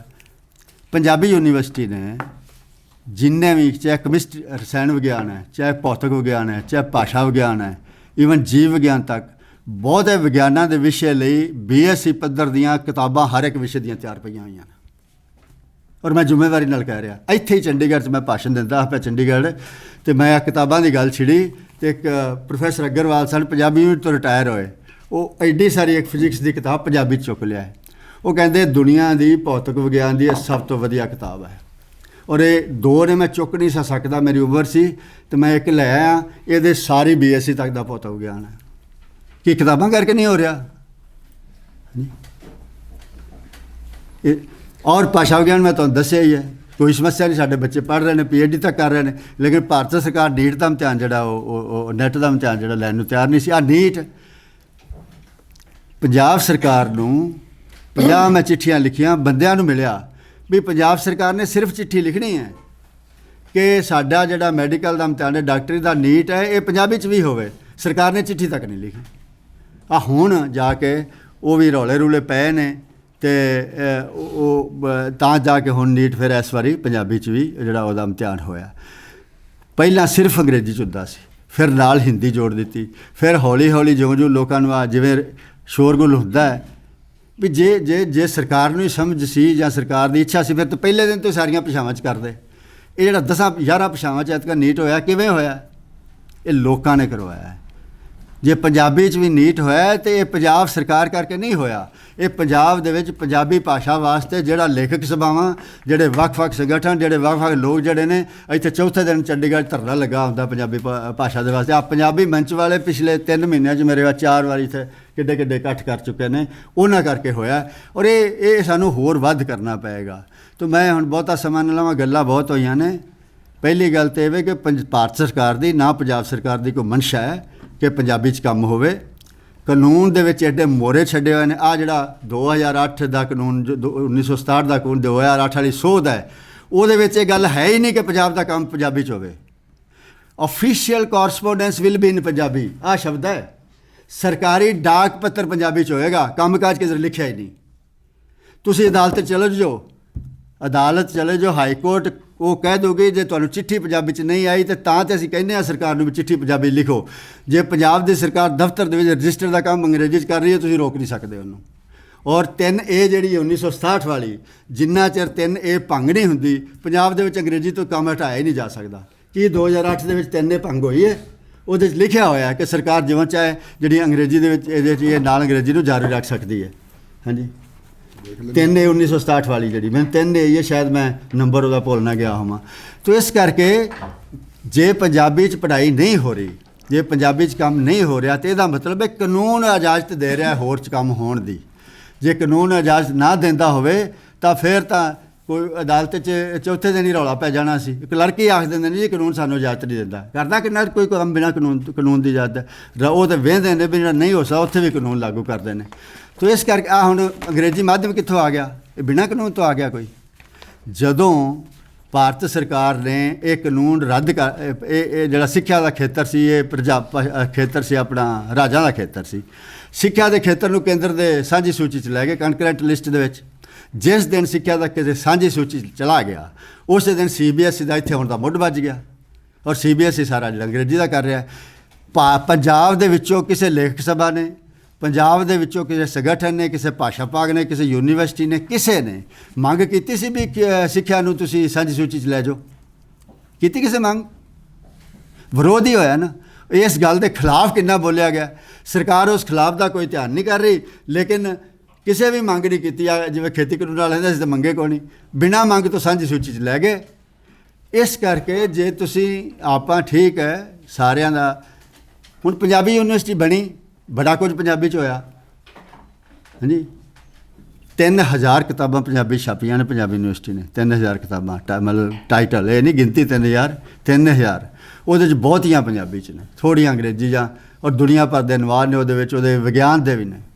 ਹਾਂਜੀ, ਤਾਂ ਆ ਜਿਹੜਾ ਦਫ਼ਤਰਾਂ ਦਾ ਕੰਮ ਹੈ, ਭਾਸ਼ਾ ਵਿਭਾਗ ਦੀ ਆਪਣੀ ਜਿਹੜੀ ਸ਼ਬਦਾਵਲੀ ਹੈ ਪ੍ਰਬੰਧਕੀ, 25000 ਸ਼ਬਦ ਨੇ ਉਹਦੇ ਵਿੱਚ। ਔਰ ਉਹਦੇ 'ਚ ਦਫ਼ਤਰ ਦੇ ਕੰਮਕਾਰ ਲਈ ਸਾਰੇ ਸ਼ਬਦ ਨੇ। ਜੇ ਸ਼ਬਦਾਂ ਦੀ ਘਾਟ ਹੁੰਦੀ ਤਾਂ ਫਿਰ ਤਾਂ ਹੁਣ ਤੋਂ ਕੰਮ ਹੋ ਜਾਣਾ ਚਾਹੀਦਾ ਸੀ ਪੰਜਾਬੀ ਦੇ ਵਿੱਚ ਸਾਰੇ ਦਫ਼ਤਰਾਂ ਦੇ ਵਿੱਚ। ਜੇ ਸ਼ਬਦਾਂ ਦੀ ਘਾਟ ਸੀ, ਭਾਸ਼ਾ ਵਿਭਾਗ ਦੀ ਪ੍ਰਬੰਧਕੀ ਸ਼ਬਦਾਵਲੀ 25000 ਸ਼ਬਦ ਹੈ, ਜਿਹਦੇ 'ਚ ਦਫ਼ਤਰੀ ਕੰਮ ਦੇ ਸਾਰੇ ਸ਼ਬਦ ਨੇ। ਉਹਦੇ ਉੱਤੇ ਤੁਸੀਂ ਕਿੰਤੂ ਪਰੰਤੂ ਕਰ ਸਕਦੇ ਹੋ ਕਿ ਉਹ ਜਿਹੜੀ ਪੂਰੀ ਪੰਜਾਬੀ ਠੀਕ ਨਹੀਂ, ਹਿੰਦੀ ਨੂੰਮਾ ਪੰਜਾਬੀ, ਉਹ ਠੀਕ ਗੱਲਾਂ ਨੇ, ਮੈਂ ਸਹਿਮਤ ਹਾਂ ਉਹਦੇ ਨਾਲ ਕਿ ਉਹਦਾ ਸੁਭਾਅ ਪੂਰੀ ਤਰ੍ਹਾਂ ਪੰਜਾਬੀ ਨਹੀਂ, ਪਰ ਅੰਗਰੇਜ਼ੀ ਤਾਂ ਹੈ ਨਹੀਂ ਨਾ। ਉਹ ਜੇ ਹਿੰਦੀ ਦੇ ਵੀ ਨੇੜੇ ਤੇੜੇ ਹੋਏਗੀ ਕੁਝ ਤਾਂ ਸਮਝ ਆ ਜਾਂਦੀ ਹੈ ਨਾ ਅੰਗਰੇਜ਼ੀ ਨਾਲੋਂ ਵੱਧ। ਤਾਂ ਜੇ ਤਾਂ ਸ਼ਬਦਾਂ ਦੀ ਘਾਟ ਹੁੰਦੀ ਤਾਂ ਫਿਰ ਸ਼ਬਦਾਂ ਕਰਕੇ ਹੁੰਦਾ, ਫਿਰ ਤਾਂ ਪੰਜਾਬ ਦਾ ਸਾਰਾ ਕੰਮ ਉਹਨੂੰ ਪੰਜਾਬੀ 'ਚ ਹੋ ਜਾਣਾ ਚਾਹੀਦਾ ਸੀ। ਔਰ ਇਹ ਅੱਜ ਦੇ ਨਹੀਂ, ਭਾਸ਼ਾ ਵਿਭਾਗ ਨੇ ਵਿਗਿਆਨ ਦੀਆਂ ਤਕਨੀਕੀ ਸ਼ਬਦਾਵਲਾਂ 36 ਵਿਸ਼ਿਆਂ ਦੀਆਂ ਤਿਆਰ ਕੀਤੀਆਂ, ਜਿਹਦੇ 26 ਛਪ ਚੁੱਕੀਆਂ ਨੇ। ਉਹਦੇ 'ਚ ਸਾਰਾ ਕੁਝ ਹੀ ਹੈ। ਤਾਂ ਅਸਲ ਦੀ ਗੱਲ ਜਿਹੜੀਆਂ ਕਾਨੂੰਨ ਦੇ ਵਿੱਚ ਹੀ ਇੰਨੀਆਂ ਮੋਹਰੀਆਂ ਨੇ, ਕਾਨੂੰਨ ਦੇ ਵਿੱਚ ਹੀ ਇੰਨਾ ਸੰਵਿਧਾਨਕ ਤੌਰ 'ਤੇ ਇੰਨੀਆਂ ਮੋਹਰੀਆਂ ਰੱਖੀਆਂ ਗਈਆਂ ਨੇ। ਔਰ ਜਿਹੜੀ ਮਨਸ਼ਾ ਹੈ ਭਾਰਤ ਸਰਕਾਰ ਦੀ, ਉਹ ਜਿਹੜਾ ਕਾਨੂੰਨੀ ਉਹ ਵੀ ਨਹੀਂ ਹੋਣ ਦਿੰਦੀ, ਜਿਹੜਾ ਗੈਰ ਕਾਨੂੰਨੀ ਉਹ ਵੀ ਕਰੀ ਜਾਂਦੀ ਸਰਕਾਰ, ਤੇ ਕਾਨੂੰਨੀ ਉਹ ਤਾਂ ਹੋਣ ਹੀ ਦੇਣਾ। ਆ CBSE ਦੇ ਬੋਰਡ ਦਾ ਮਤਲਬ ਕੀ ਹੈ? ਜਦੋਂ ਭਾਰਤ ਦੀ ਸਾਰੀਆਂ ਕਮਿਸ਼ਨ, ਸਾਰੀਆਂ ਕਮੇਟੀਆਂ, ਸਮਤੀਆਂ, ਸਾਰਿਆਂ ਦੀਆਂ ਸਿਫਾਰਿਸ਼ਾਂ ਕਹਿੰਦੀਆਂ ਕਿ ਮਾਂ ਬੋਲੀ 'ਚ ਪੜ੍ਹਾਈ ਹੋਵੇ, ਅਤੇ CBSE ਦਾ ਮਤਲਬ ਕੀ ਅੰਗਰੇਜ਼ੀ 'ਚ ਪੜ੍ਹਾਉਣ ਦਾ? ਦਲੀਲ ਇਹ ਦਿੱਤੀ ਜਾਂਦੀ ਹੈ, ਵੇਖੋ ਜੀ ਇਹ ਜਿਹੜੇ ਸਰਕਾਰੀ ਦਫ਼ਤਰਾਂ ਦੇ ਅਫਸਰ ਨੇ, ਇਹਨਾਂ ਦਾ ਤਬਾਦਲਾ ਹੁੰਦਾ ਅਤੇ ਇਹਨਾਂ ਦੇ ਨਿਆਣਿਆਂ ਨੇ ਪੜ੍ਹਨਾ ਹੁੰਦਾ, ਅਤੇ ਇਹਨਾਂ ਨੂੰ ਹੁਣ ਪੰਜਾਬ ਵਾਲਾ ਤਮਿਲਨਾਡੂ ਜਾਏਗਾ ਤਾਂ ਤਮਿਲ 'ਚ ਕਿਵੇਂ ਪੜ੍ਹ ਲਏਗਾ? ਅਤੇ ਮੈਂ ਆਣਾ ਵੀ ਮਜਬੂਰੀ ਕੀ ਹੈ ਪੰਜਾਬ ਵਾਲੇ ਨੂੰ ਤਮਿਲਨਾਡੂ 'ਚ ਘੱਲਣ ਦੀ? ਪੰਜਾਬ ਦਾ ਜਲੰਧਰ ਦਾ DC ਤਮਿਲਨਾਡੂ ਦੀਆਂ ਸਮੱਸਿਆਵਾਂ ਸਮਝ ਸਕਦਾ ਹੈ? ਜਲੰਧਰ ਵਾਲੇ ਨੂੰ ਚੇਨਈ ਦਾ DC ਲਾ ਦਿੱਤਾ ਜਾਂਦਾ, ਚੇਨਈ ਵਾਲੇ ਨੂੰ ਜਲੰਧਰ ਦਾ DC ਲਾ ਦਿੱਤਾ ਜਾਂਦਾ। ਕੀ ਤਮਿਲਨਾਡੂ ਦਾ ਚੇਨਈ ਦਾ ਬੰਦਾ ਜਲੰਧਰ ਦੀਆਂ ਸਮੱਸਿਆਵਾਂ ਸਮਝਦਾ? ਜਲੰਧਰ ਜ਼ਿਲ੍ਹੇ ਦੀਆਂ, ਜਲੰਧਰ ਪੰਜਾਬ ਦੇ ਲੋਕਾਂ ਦੀਆਂ? ਪਹਿਲਾਂ ਤਾਂ ਤੁਸੀਂ ਪੰਜਾਬ ਦੇ DCਆਂ ਦੇ SSPਆਂ ਦੇ IPS ਦਫ਼ਤਰਾਂ ਦੀ ਲਿਸਟ ਨਾਵਾਂ ਦੀ ਲਿਸਟ ਬਣਾ ਕੇ ਵੇਖੋ, ਪੰਜਾਬੀ 20% ਦੀ ਮਿਲਣਗੇ ਤੁਹਾਨੂੰ। ਕੀ ਦੂਜੇ ਬੰਦੇ ਕੀ ਇਹ ਪੰਜਾਬ ਨੇ ਮੰਗ ਕੀਤੀ ਹੈ ਵੀ ਸਾਡੇ ਉੱਤੇ DC ਬਾਹਰ ਦੇ ਲਾਓ? ਇਸ ਕਰਕੇ ਇਹ ਸਾਰਾ ਮਾਮਲਾ ਜਿਹੜਾ ਹੈ, ਇਹ ਜਿਹੜਾ ਪਹਿਲੀ ਗੱਲ ਮੈਂ ਸਿਰਫ 2 ਗੱਲਾਂ ਕਰਨ ਦੀ ਬੇਨਤੀ ਕਰਨਾ, ਭਾਸ਼ਾ ਦਾ ਜਿਹੜਾ ਪਸਾਰ ਹੈ ਮਨੁੱਖ ਦੇ ਜੀਵਨ 'ਚ ਬੜਾ ਡੂੰਘਾ ਹੈ, ਸਿਰਫ ਗੱਲਬਾਤ ਦੀ ਗੱਲ ਨਹੀਂ ਹੈ, ਇਹ ਤੁਹਾਡੀ ਹੋਂਦ ਹੈ, ਤੁਹਾਡਾ ਅਰਥਚਾਰਾ ਹੈ, ਤੁਹਾਡਾ ਹੀ ਗਿਆਨ ਵਿਗਿਆਨ ਤਕਨੀਕ, ਤੁਹਾਡਾ ਸੱਭਿਆਚਾਰ, ਤੁਹਾਡਾ ਵਿਰਸਾ, ਤੁਹਾਡਾ ਬੰਦੇ ਬਣਾਉਣਾ। ਮੈਂ ਵੇਖਣਾ ਆਪਣੀ ਗਲੀ 'ਚ ਕਿ ਜਿਨ੍ਹਾਂ ਮਾਵਾਂ ਨੂੰ ਮਾੜੀ ਮੋਟੀ ਅੰਗਰੇਜ਼ੀ ਆਉਂਦੀ ਹੈ, ਉਹ ਬੱਚੇ ਨੂੰ ਨਾਲ ਪਹਿਲੇ ਦਿਨ ਤੋਂ ਅੰਗਰੇਜ਼ੀ ਹੀ ਬੋਲਦੀਆਂ ਨੇ, ਭੈੜੀ ਚੰਗੀ ਜਿਵੇਂ ਦੀਆਂ ਨੇ। ਜਿਹੜੀਆਂ ਮਾਵਾਂ ਆਪਣੇ ਬੱਚੇ ਦੇ ਨਾਲ ਅੰਗਰੇਜ਼ੀ ਬੋਲਣ ਲੱਗ ਗਈਆਂ ਨੇ ਜਾਂ ਹਿੰਦੀ ਬੋਲਣ ਲੱਗ ਗਈਆਂ ਨੇ, ਉਹ ਗਈਆਂ ਗੁਰੂ ਗ੍ਰੰਥ ਸਾਹਿਬ ਤੋਂ ਵੀ ਗਈਆਂ, ਉਹ ਸਾਰੀਆਂ ਤੁਹਾਡੀਆਂ ਬਹਾਦਰਾਂ ਦੀਆਂ ਕਹਾਣੀਆਂ ਤੋਂ ਗਈਆਂ, ਤੁਹਾਡੇ ਲੋਕ ਸਾਹਿਤ ਤੋਂ ਗਈਆਂ, ਅਖਾਣ ਮੁਹਾਵਰਿਆਂ ਸਭ ਕੁਝ ਤੋਂ ਗਈਆਂ। ਅਤੇ ਗਈਆਂ ਤਾਂ ਬਾਕੀ ਉਹਦਾ ਬਚਿਆ ਫਿਰ ਕੀ? ਫਿਰ ਤਾਂ ਉਹ ਬੰਦਾ ਤੁਸੀਂ ਤਿਆਰ ਕਰ ਰਹੇ ਹੋ, ਕੰਪਿਊਟਰ ਤੋਂ ਕੰਮ ਕਰਾ ਲਓ, ਹੋਰ ਕੀ? ਉਹ ਰਿਬੋਟ ਹੀ ਹੈ, ਉਹ ਤਾਂ ਬੰਦਾ ਰਿਬੋਟ ਹੀ ਹੈ ਨਾ, ਜੋ ਉਹਨੂੰ ਪ੍ਰੋਗਰਾਮ ਪਾ ਦਿੱਤਾ ਉਹ ਕੰਮ ਕਰੀ ਜਾਏਗਾ। ਤਾਂ ਇਸ ਕਰਕੇ ਜਿਹੜੀ ਸਾਨੂੰ ਇਸ ਗੱਲ ਦੀ ਲੋੜ ਹੈ, ਭਾਸ਼ਾ ਦੇ ਬਾਰੇ ਕਿੰਨਾ ਕੁਝ ਪੜ੍ਹਾਇਆ ਜਾਂਦਾ ਹੈ, ਪਹਿਲੀ ਜਮਾਤ ਦੇ ਤੋਂ ਹੀ ਭਾਸ਼ਾ ਦੇ ਬਾਰੇ ਜੇ ਉਹਦੇ 'ਚ ਆ ਜਾਂਦੇ ਨੇ, ਪਾਠ ਬਣੇ ਹੁੰਦੇ ਨੇ, ਚੌਥੀ ਤੋਂ ਵਿਆਕਰਣ ਆ ਜਾਂਦੀ, 6ਵੀਂ ਤੋਂ ਵਿਆਕਰਣ ਆ ਜਾਂਦੀ ਹੈ। ਕਿਸੇ ਕਿਤਾਬ ਦੇ ਵਿੱਚ ਦੱਸਿਆ ਹੋਇਆ ਕਿ ਬੰਦੇ ਦੇ ਜੀਵਨ 'ਚ ਭਾਸ਼ਾ ਦੀ ਮਹੱਤਤਾ ਕੀ ਹੈ? ਨਹੀਂ ਦੱਸਣਗੇ, ਕਿਉਂਕਿ ਉਹਨੂੰ ਪਤਾ ਵੀ ਇਹ ਗੱਲ ਜੇ ਸਮਝ 'ਚ ਆ ਗਈ, ਇਹ ਭਾਸ਼ਾ ਇੰਨੀ ਮਹੱਤਵਪੂਰਨ ਹੈ, ਫਿਰ ਅੰਗਰੇਜ਼ੀ ਮਾਧਿਅਮ ਸਕੂਲ ਕਿਵੇਂ ਹੋਣਗੇ? ਅਤੇ ਜੇ ਅੰਗਰੇਜ਼ੀ ਮਾਧਿਅਮ ਸਕੂਲ ਨਹੀਂ ਹੋਣਗੇ, ਕਾਲਜ ਨਹੀਂ ਹੋਣਗੇ, ਯੂਨੀਵਰਸਿਟੀਆਂ ਨਹੀਂ ਹੋਣਗੀਆਂ, ਤਾਂ ਅਸੀਂ ਪੈਸੇ ਕਿੱਥੋਂ ਕਮਾਵਾਂਗੇ ਸਿੱਖਿਆ 'ਚ? ਇਹ ਤਾਂ ਹੁਣ ਸਿੱਖਿਆ 'ਚ ਪੈਸੇ ਕਮਾਉਣ ਵਾਸਤੇ ਵੇ ਨਾ, ਅੰਗਰੇਜ਼ੀ ਗਲਬਾ ਰੱਖਣ ਵਾਸਤੇ, ਔਰ ਹਿੰਦੀ ਕਿਸੇ ਹੱਦ ਤੱਕ ਇੱਕ ਖਾਸ ਤਬਕੇ ਦਾ, ਇੱਕ ਖਾਸ ਵਰਗ ਦਾ ਗਲਬਾ ਰੱਖਣ ਵਾਸਤੇ। ਔਰ ਹੁਣ ਪਹਿਲਾਂ ਸਿਰਫ ਗਲਬੇ ਲਈ ਸੀ, ਹੁਣ ਪੈਸੇ ਕਮਾਉਣ ਵਾਸਤੇ ਵੀ ਹੋ ਗਈ ਹੈ। ਪਹਿਲਾਂ ਪੈਸਾ ਸੀ ਨੌਕਰੀਆਂ ਰਹੀ ਸੀ, ਹੁਣ ਜਿਹੜਾ ਉਹ ਪੈਸਾ ਮੰਡੀ ਦੇ ਵਿੱਚ ਹੈ। ਸਕੂਲ ਸਿੱਖਿਆ ਇੱਕ ਬਹੁਤ ਵੱਡਾ ਜਿਹੜਾ ਕਾਰੋਬਾਰ ਬਣ ਗਈ ਔਰ ਪੈਸਾ ਕਮਾਉਣ ਵਾਸਤੇ। ਇਸ ਕਰਕੇ ਮੇਰੀ ਬੇਨਤੀ ਹੈ ਕਿ ਉਹ ਕਾਨੂੰਨ ਦੇ ਜਿਹੜੇ ਮਗੋਰੇ ਨੇ, ਜਿੰਨਾ ਚਿਰ ਉਹ ਬੰਦ ਨਹੀਂ ਹੁੰਦੇ, ਉਹਨਾਂ ਚਿਰ ਕਾਨੂੰਨ ਦੇ ਵਿੱਚ ਜਿਹੜੀਆਂ ਚੰਗੀਆਂ ਗੱਲਾਂ ਨੇ ਨਾ, ਜਿਵੇਂ ਸਿੱਖਿਆ ਨੀਤੀ 'ਚ ਵੀ ਲਿਖਿਆ ਕਿ ਮਾਂ ਬੋਲੀ 'ਚ ਪੜ੍ਹਾਓ, ਪਰ ਨਾਲ ਲਿਖਤਾ ਜਿੱਥੇ ਸੰਭਵ ਹੋਵੇ। ਹਾਂਜੀ, ਹੁਣ ਮਾਂ ਬੋਲੀ 'ਚ ਪੜ੍ਹਾਉਣਾ ਹੈ ਤਾਂ ਉਹਦੇ ਵਾਸਤੇ ਜਿਹੜਾ ਜੇ ਪੜ੍ਹਾਉਣੇ ਵਾਸਤੇ ਉਹਦੇ ਸਮਾਨ ਦੀ ਤਿਆਰੀ ਕਿੰਨੇ ਕਰਾਉਣੀ, ਸਮੱਗਰੀ ਦੀ ਤਿਆਰੀ ਕਿੰਨੇ ਕਰਾਉਣੀ ਹੈ? ਪੰਜਾਬੀ ਯੂਨੀਵਰਸਿਟੀ ਪੰਜਾਬ ਸਰਕਾਰ ਨੇ ਬਣਾਈ ਸੀ। ਪੰਜਾਬ ਸਰਕਾਰ ਪੰਜਾਬੀ ਯੂਨੀਵਰਸਿਟੀ ਨੇ ਨਹੀਂ ਸੀ ਬਣਾਈ। ਪੰਜਾਬ ਸਰਕਾਰ ਨੇ ਪੰਜਾਬੀ ਯੂਨੀਵਰਸਿਟੀ ਕਾਹਦੇ ਲਈ ਬਣਾਈ ਸੀ? ਉਹ ਕਰ ਰਹੀ ਹੈ ਕਿ ਨਹੀਂ ਕਰ ਰਹੀ? ਪੰਜਾਬ ਸਰਕਾਰ ਕਿਉਂ ਨਹੀਂ ਵੇਖ ਰਹੀ? ਕਦੀ ਪੰਜਾਬ ਸਰਕਾਰ ਨੇ ਪੰਜਾਬੀ ਯੂਨੀਵਰਸਿਟੀ ਨੂੰ ਕਿਹਾ ਆ ਭਾਈ ਤੁਸੀਂ ਜਿਹੜੀ ਭੌਤਿਕ ਵਿਗਿਆਨ ਜਾਂ ਰਸਾਇਣ ਵਿਗਿਆਨ, ਰਸਾਇਣ ਵਿਗਿਆਨ ਦੇ ਸਾਰੇ ਵਿਸ਼ੇ ਤੁਸੀਂ ਪੰਜਾਬੀ 'ਚ ਕਿਉਂ ਨਹੀਂ ਪੜ੍ਹਾਉਂਦੇ? ਜ਼ਿੰਮੇਵਾਰੀ ਸਰਕਾਰ ਦੀ ਬਣਦੀ ਹੈ ਕਿ ਨਹੀਂ ਬਣਦੀ? ਜਦੋਂ ਇਸ ਕੰਮ ਵਾਸਤੇ ਯੂਨੀਵਰਸਿਟੀ ਬਣਾਈ ਹੈ, ਬਜਟ ਬਣਾਇਆ, ਉਹ ਯੂਨੀਵਰਸਿਟੀ ਆਪਣੇ ਆਪ ਕਰ ਰਹੀ ਹੈ ਜੋ ਕੁਝ ਕਰ ਰਹੀ ਹੈ, ਉਹ ਕਰ ਰਹੀ ਹੈ। ਔਰ ਯੂਨੀਵਰਸਿਟੀ ਨਹੀਂ ਕਰੇਗੀ, ਕਿਉਂਕਿ ਜਦੋਂ ਅਫਸਰ ਜਿਹੜਾ ਫੌਜੀ ਅਫਸਰ ਹੈ ਸਿਰਫ ਅੰਗਰੇਜ਼ੀ ਨਾਲ ਲੱਗੇਗਾ, ਪੰਜਾਬੀ ਯੂਨੀਵਰਸਿਟੀ ਦੇ ਕਿਸੇ ਦਿਮਾਗ 'ਚ ਹੀ ਨਹੀਂ ਆਉਣਾ ਭਾਈ ਤੁਸੀਂ ਪੰਜਾਬੀ 'ਚ ਪੜ੍ਹੋ। ਜਦੋਂ ਸਾਰਾ ਸਾਡਾ ਬਾਕੀ ਤੰਤਰ ਜਿਹੜਾ ਉਹ ਅੰਗਰੇਜ਼ੀ 'ਤੇ ਵੇ, ਸਾਰੇ ਦੇਸ਼ ਦਾ ਮੰਡੀ ਸਭ ਕੁਛ, ਅਤੇ ਪੰਜਾਬੀ ਯੂਨੀਵਰਸਿਟੀ ਦੇ ਵਿੱਚ ਤਾਂ ਹੁਣ ਬੰਦੇ ਹੀ ਉਹ ਪੜ੍ਹਾਉਣ ਵਾਲੇ ਹੀ ਉਹ ਆ ਗਏ ਨੇ ਜਿਹੜੇ ਸਮਝਦੇ ਨੇ ਪੰਜਾਬੀ ਦਾ ਹੀ ਕਰਨਾ, ਉਹਨਾਂ ਨੂੰ ਪੰਜਾਬੀ ਆਪ ਆਉਂਦੀ ਕੋਈ ਨਹੀਂ। ਹੁਣ ਪੰਜਾਬ ਦੇ ਸਕੂਲਾਂ ਦੇ ਵਿੱਚ ਜਿਹੜੇ ਅਧਿਆਪਕ ਨੇ ਉਹ ਅੰਗਰੇਜ਼ੀ ਮਾਧਿਅਮ 'ਚ ਪੜ੍ਹ ਕੇ ਆਏ ਨੇ ਬਹੁਤ ਜ਼ਿਆਦਾ, ਉਹਨਾਂ ਦਾ ਇਹ ਜੀਅ ਕਰਦਾ ਵੀ ਅੰਗਰੇਜ਼ੀ ਮਾਧਿਅਮ 'ਚ ਪੜ੍ਹਾਈ ਹੋਵੇ, ਕਿਉਂਕਿ ਉਹਨਾਂ ਨੂੰ ਪੰਜਾਬੀ ਨਹੀਂ ਆਉਂਦੀ। ਉਹਨਾਂ ਨੂੰ ਅੰਗਰੇਜ਼ੀ ਵੀ ਬਹੁਤੀ ਨਹੀਂ ਆਉਂਦੀ, ਇਹ ਗੱਲ ਵੱਖਰੀ ਔਰ ਆ ਵੀ ਨਹੀਂ ਸਕਦੀ, ਪਰ ਉਹਨਾਂ ਨੂੰ ਸੌਖ ਅੰਗਰੇਜ਼ੀ 'ਚ ਹੈ। ਇਸ ਕਰਕੇ ਉਹ ਚਾਹੁੰਦੇ ਨੇ, ਉਹਨਾਂ ਨੂੰ ਇਹ ਆ ਵੀ ਚੰਗਾ ਅੰਗਰੇਜ਼ੀ ਚੱਲੀ ਜਾ, ਸਾਡਾ ਕੰਮ ਕਰ ਚੱਲੀ ਜਾਏਗਾ। ਜਦੋਂ ਇੰਨੇ ਆ ਸਾਰੇ ਪੜ੍ਹੇ ਲਿਖੇ ਸਾਰੇ ਅੰਗਰੇਜ਼ੀ ਮਾਧਿਅਮ ਵਾਲੇ ਥਾਂ 'ਤੇ ਹੋ ਜਾਣਗੇ ਤਾਂ ਉਹਨਾਂ ਦਾ ਆਪਣਾ ਸਵਾਰਥ ਹੋ ਹੀ ਗਿਆ ਕਿ ਅੰਗਰੇਜ਼ੀ 'ਚ ਕੰਮ ਹੋਈ ਜਾਏ। ਤਾਂ ਕੰਮ ਉਹ ਕਿਉਂ ਅੰਗਰੇਜ਼ੀ 'ਚ ਕਰ ਰਹੇ ਨੇ? ਇਸ ਕਰਕੇ ਕਰ ਰਹੇ ਨੇ ਕਿ ਪੰਜਾਬ ਦਾ ਕਾਨੂੰਨ, ਭਾਰਤ ਸਰਕਾਰ ਦਾ ਕਾਨੂੰਨ ਇਜਾਜ਼ਤ ਦਿੰਦਾ ਹੈ ਕਿ ਪੰਜਾਬ ਦੀ ਪੜ੍ਹਾਈ ਅੰਗਰੇਜ਼ੀ 'ਚ ਹੋ ਸਕਦੀ ਹੈ। ਜੇ ਕਾਨੂੰਨ ਇਜਾਜ਼ਤ ਨਾ ਦਿੰਦਾ ਹੋਵੇ ਤਾਂ ਫਿਰ ਹੋ ਨਹੀਂ ਸਕਦਾ। ਇਸ ਕਰਕੇ ਸੰਵਿਧਾਨ ਅਸੀਂ ਕਾਹਨੂੰ ਬਣਾਉਂਦੇ ਹਾਂ? ਜੇ ਸਾਡੀ ਮਰਜ਼ੀ 'ਤੇ ਸਮਾਜ ਚੱਲਣਾ, ਪਿੰਡ ਵਾਲਿਆਂ ਨੇ ਜਿਵੇਂ ਚੱਲਣਾ ਹੈ, ਤਾਂ ਪੰਚਾਇਤ ਬਾਰੇ ਕਾਨੂੰਨ ਬਣਾਉਣ ਦੀ ਕੀ ਲੋੜ ਹੈ? ਫਿਰ ਪਿੰਡ ਵਾਲੇ ਚਲਾ ਲੈਣਗੇ ਜਿਵੇਂ ਉਹਨਾਂ ਚਲਾਉਣਾ ਹੈ। ਪੰਜਾਬੀ 'ਚ ਪੜ੍ਹਨਾ, ਅੰਗਰੇਜ਼ੀ ਪੜ੍ਹਨਾ, ਕੀ ਕਰਨਾ, ਗਲੀਆਂ ਕਿਵੇਂ ਬਣਾਉਣੀਆਂ, ਚਲਾ ਲੈਣਗੇ ਉਹ। ਆਪਾਂ ਕਾਨੂੰਨ ਬਣਾਉਂਦੇ ਹਾਂ, ਸੰਵਿਧਾਨ ਬਣਾਉਂਦੇ ਹਾਂ, ਸਾਰਾ ਕੁਝ ਇਸ ਵਾਸਤੇ ਕਿ ਇਹ ਕੰਮ ਜਿਹੜਾ ਹੁਣ ਸਮਾਜ ਇਸ ਪੜਾਅ 'ਤੇ ਪਹੁੰਚ ਗਿਆ, ਆਪਣੇ ਆਪ ਨਹੀਂ ਚੱਲ ਸਕਦਾ। ਇਹ ਇੱਕ ਰਾਜ, ਇੱਕ ਬਹੁਤ ਵੱਡੀ ਹੈ, ਇੱਕ ਪ੍ਰਸ਼ਾਸਨ, ਸਾਰਾ ਕੁਝ ਇਹ ਲੋੜ ਬਣ ਗਈ। ਸਮਾਜ ਹੀ ਇਸ ਤਰ੍ਹਾਂ ਦਾ ਹੋ ਗਿਆ, ਇਸ ਪੱਧਰ 'ਤੇ ਹੋ ਗਈਆਂ ਚੀਜ਼ਾਂ। ਔਰ ਇਸ ਕਰਕੇ ਉਸ ਪੱਧਰ 'ਤੇ ਜਿੰਨਾ ਚਿਰ ਚੀਜ਼ਾਂ ਨੂੰ ਨਹੀਂ ਕੀਤਾ ਜਾਂਦਾ, ਸਵੈ ਸੇਵੀ ਪੱਧਰ 'ਤੇ ਆ ਸਾਰੇ ਆਪੇ ਸਿੰਘ ਭਰਾਵਾਂ ਦੇ ਪੰਜਾਬੀ ਵਾਸਤੇ ਥੋੜ੍ਹੀ ਤਾਂ ਤੁਹਾਡੇ ਮਨਾਂ ਦੇ ਵਿੱਚ। ਹਾਂਜੀ, ਕਿਉਂ ਅੰਗਰੇਜ਼ੀ ਸਕੂਲਾਂ 'ਚ ਘੱਲਦੇ ਨੇ ਬੱਚੇ? ਇਸ ਕਰਕੇ ਘੱਲਦੇ ਕਿ ਅੰਗਰੇਜ਼ੀ ਨਾਲ ਮੌਕੇ ਜ਼ਿਆਦਾ ਨੇ। ਔਰ ਮੌਕੇ ਇਸ ਕਰਕੇ ਅੰਗਰੇਜ਼ੀ ਨਾਲ ਜ਼ਿਆਦਾ ਨਹੀਂ ਕਿ ਪੰਜਾਬੀ 'ਚ ਕਮੀਆਂ ਨੇ ਕੋਈ। ਪੰਜਾਬੀ ਤਾਂ ਅੰਗਰੇਜ਼ੀ ਨਾਲੋਂ ਪਹਿਲਾਂ ਵਿਕਸਿਤ ਭਾਸ਼ਾ ਹੈ। ਜਦੋਂ ਅੰਗਰੇਜ਼ੀ ਨੂੰ ਗਵਾਰਾਂ ਦੀ ਭਾਸ਼ਾ ਕਿਹਾ ਜਾਂਦਾ ਸੀ, ਪੰਜਾਬੀ 'ਚ ਉਦੋਂ ਬਾਬਾ ਫਰੀਦ ਵਰਗੇ ਲਿਖ ਰਹੇ ਸੀ। ਪੈਗੰਬਰੀ ਕਵਿਤਾ। ਹਾਂ, ਔਰ ਆ ਹਿੰਦੀ ਜਿਹਨੂੰ ਸਾਡੇ ਸਾਰਿਆਂ ਦੇ ਸਿਰ ਤੇ ਪਾਇਆ, ਇਹ ਪੰਜਾਬ ਭਾਰਤ ਦੀ ਸਭ ਤੋਂ ਨਵੀਂ ਭਾਸ਼ਾ ਹੈ। ਔਰ ਇਹਦਾ ਸਿਹਰਾ ਉਰਦੂ ਦੇ ਸਿਰ ਜਾਂਦਾ ਹੈ। ਉਰਦੂ ਨੇ ਆ ਕੇ ਹਿੰਦੀ ਨੂੰ ਇਸ ਭਾਸ਼ਾ ਨੂੰ ਖੜੀ ਬੋਲੀ ਨੂੰ, ਜਿਹੜੀ ਦਿੱਲੀ ਕਿਉਂਕਿ ਰਾਜਧਾਨੀ ਸੀ, ਔਰ ਉਹ ਭਾਸ਼ਾ ਜਿਹੜੀ ਸਾਰੇ ਦੇਸ਼ ਦੇ ਵਿੱਚ ਇੱਕ ਲੋਕਾਂ ਦੇ ਸੰਪਰਕ ਦੀ ਭਾਸ਼ਾ ਬਣੀ।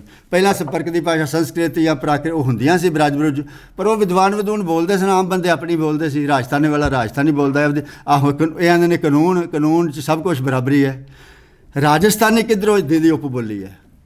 ਕਾਨੂੰਨਨ ਤੌਰ 'ਤੇ ਰਾਜਸਥਾਨੀ ਹਿੰਦੀ ਦੀ ਉਪ ਬੋਲੀ ਹੈ, ਗੜਵਾਲੀ ਬੋਲੀ ਹੈ, ਆਪਣੀ ਅਵਧੀ ਬੋਲੀ ਹੈ, ਬ੍ਰਜ ਬੋਲੀ ਹੈ, ਮੈਥਲੀ ਚਲੋ ਅੱਡ ਭਾਸ਼ਾ ਹੋ ਗਈ ਹੁਣ, ਮਗਈ ਹੈ, ਅੰਗਿਕਾ ਆ।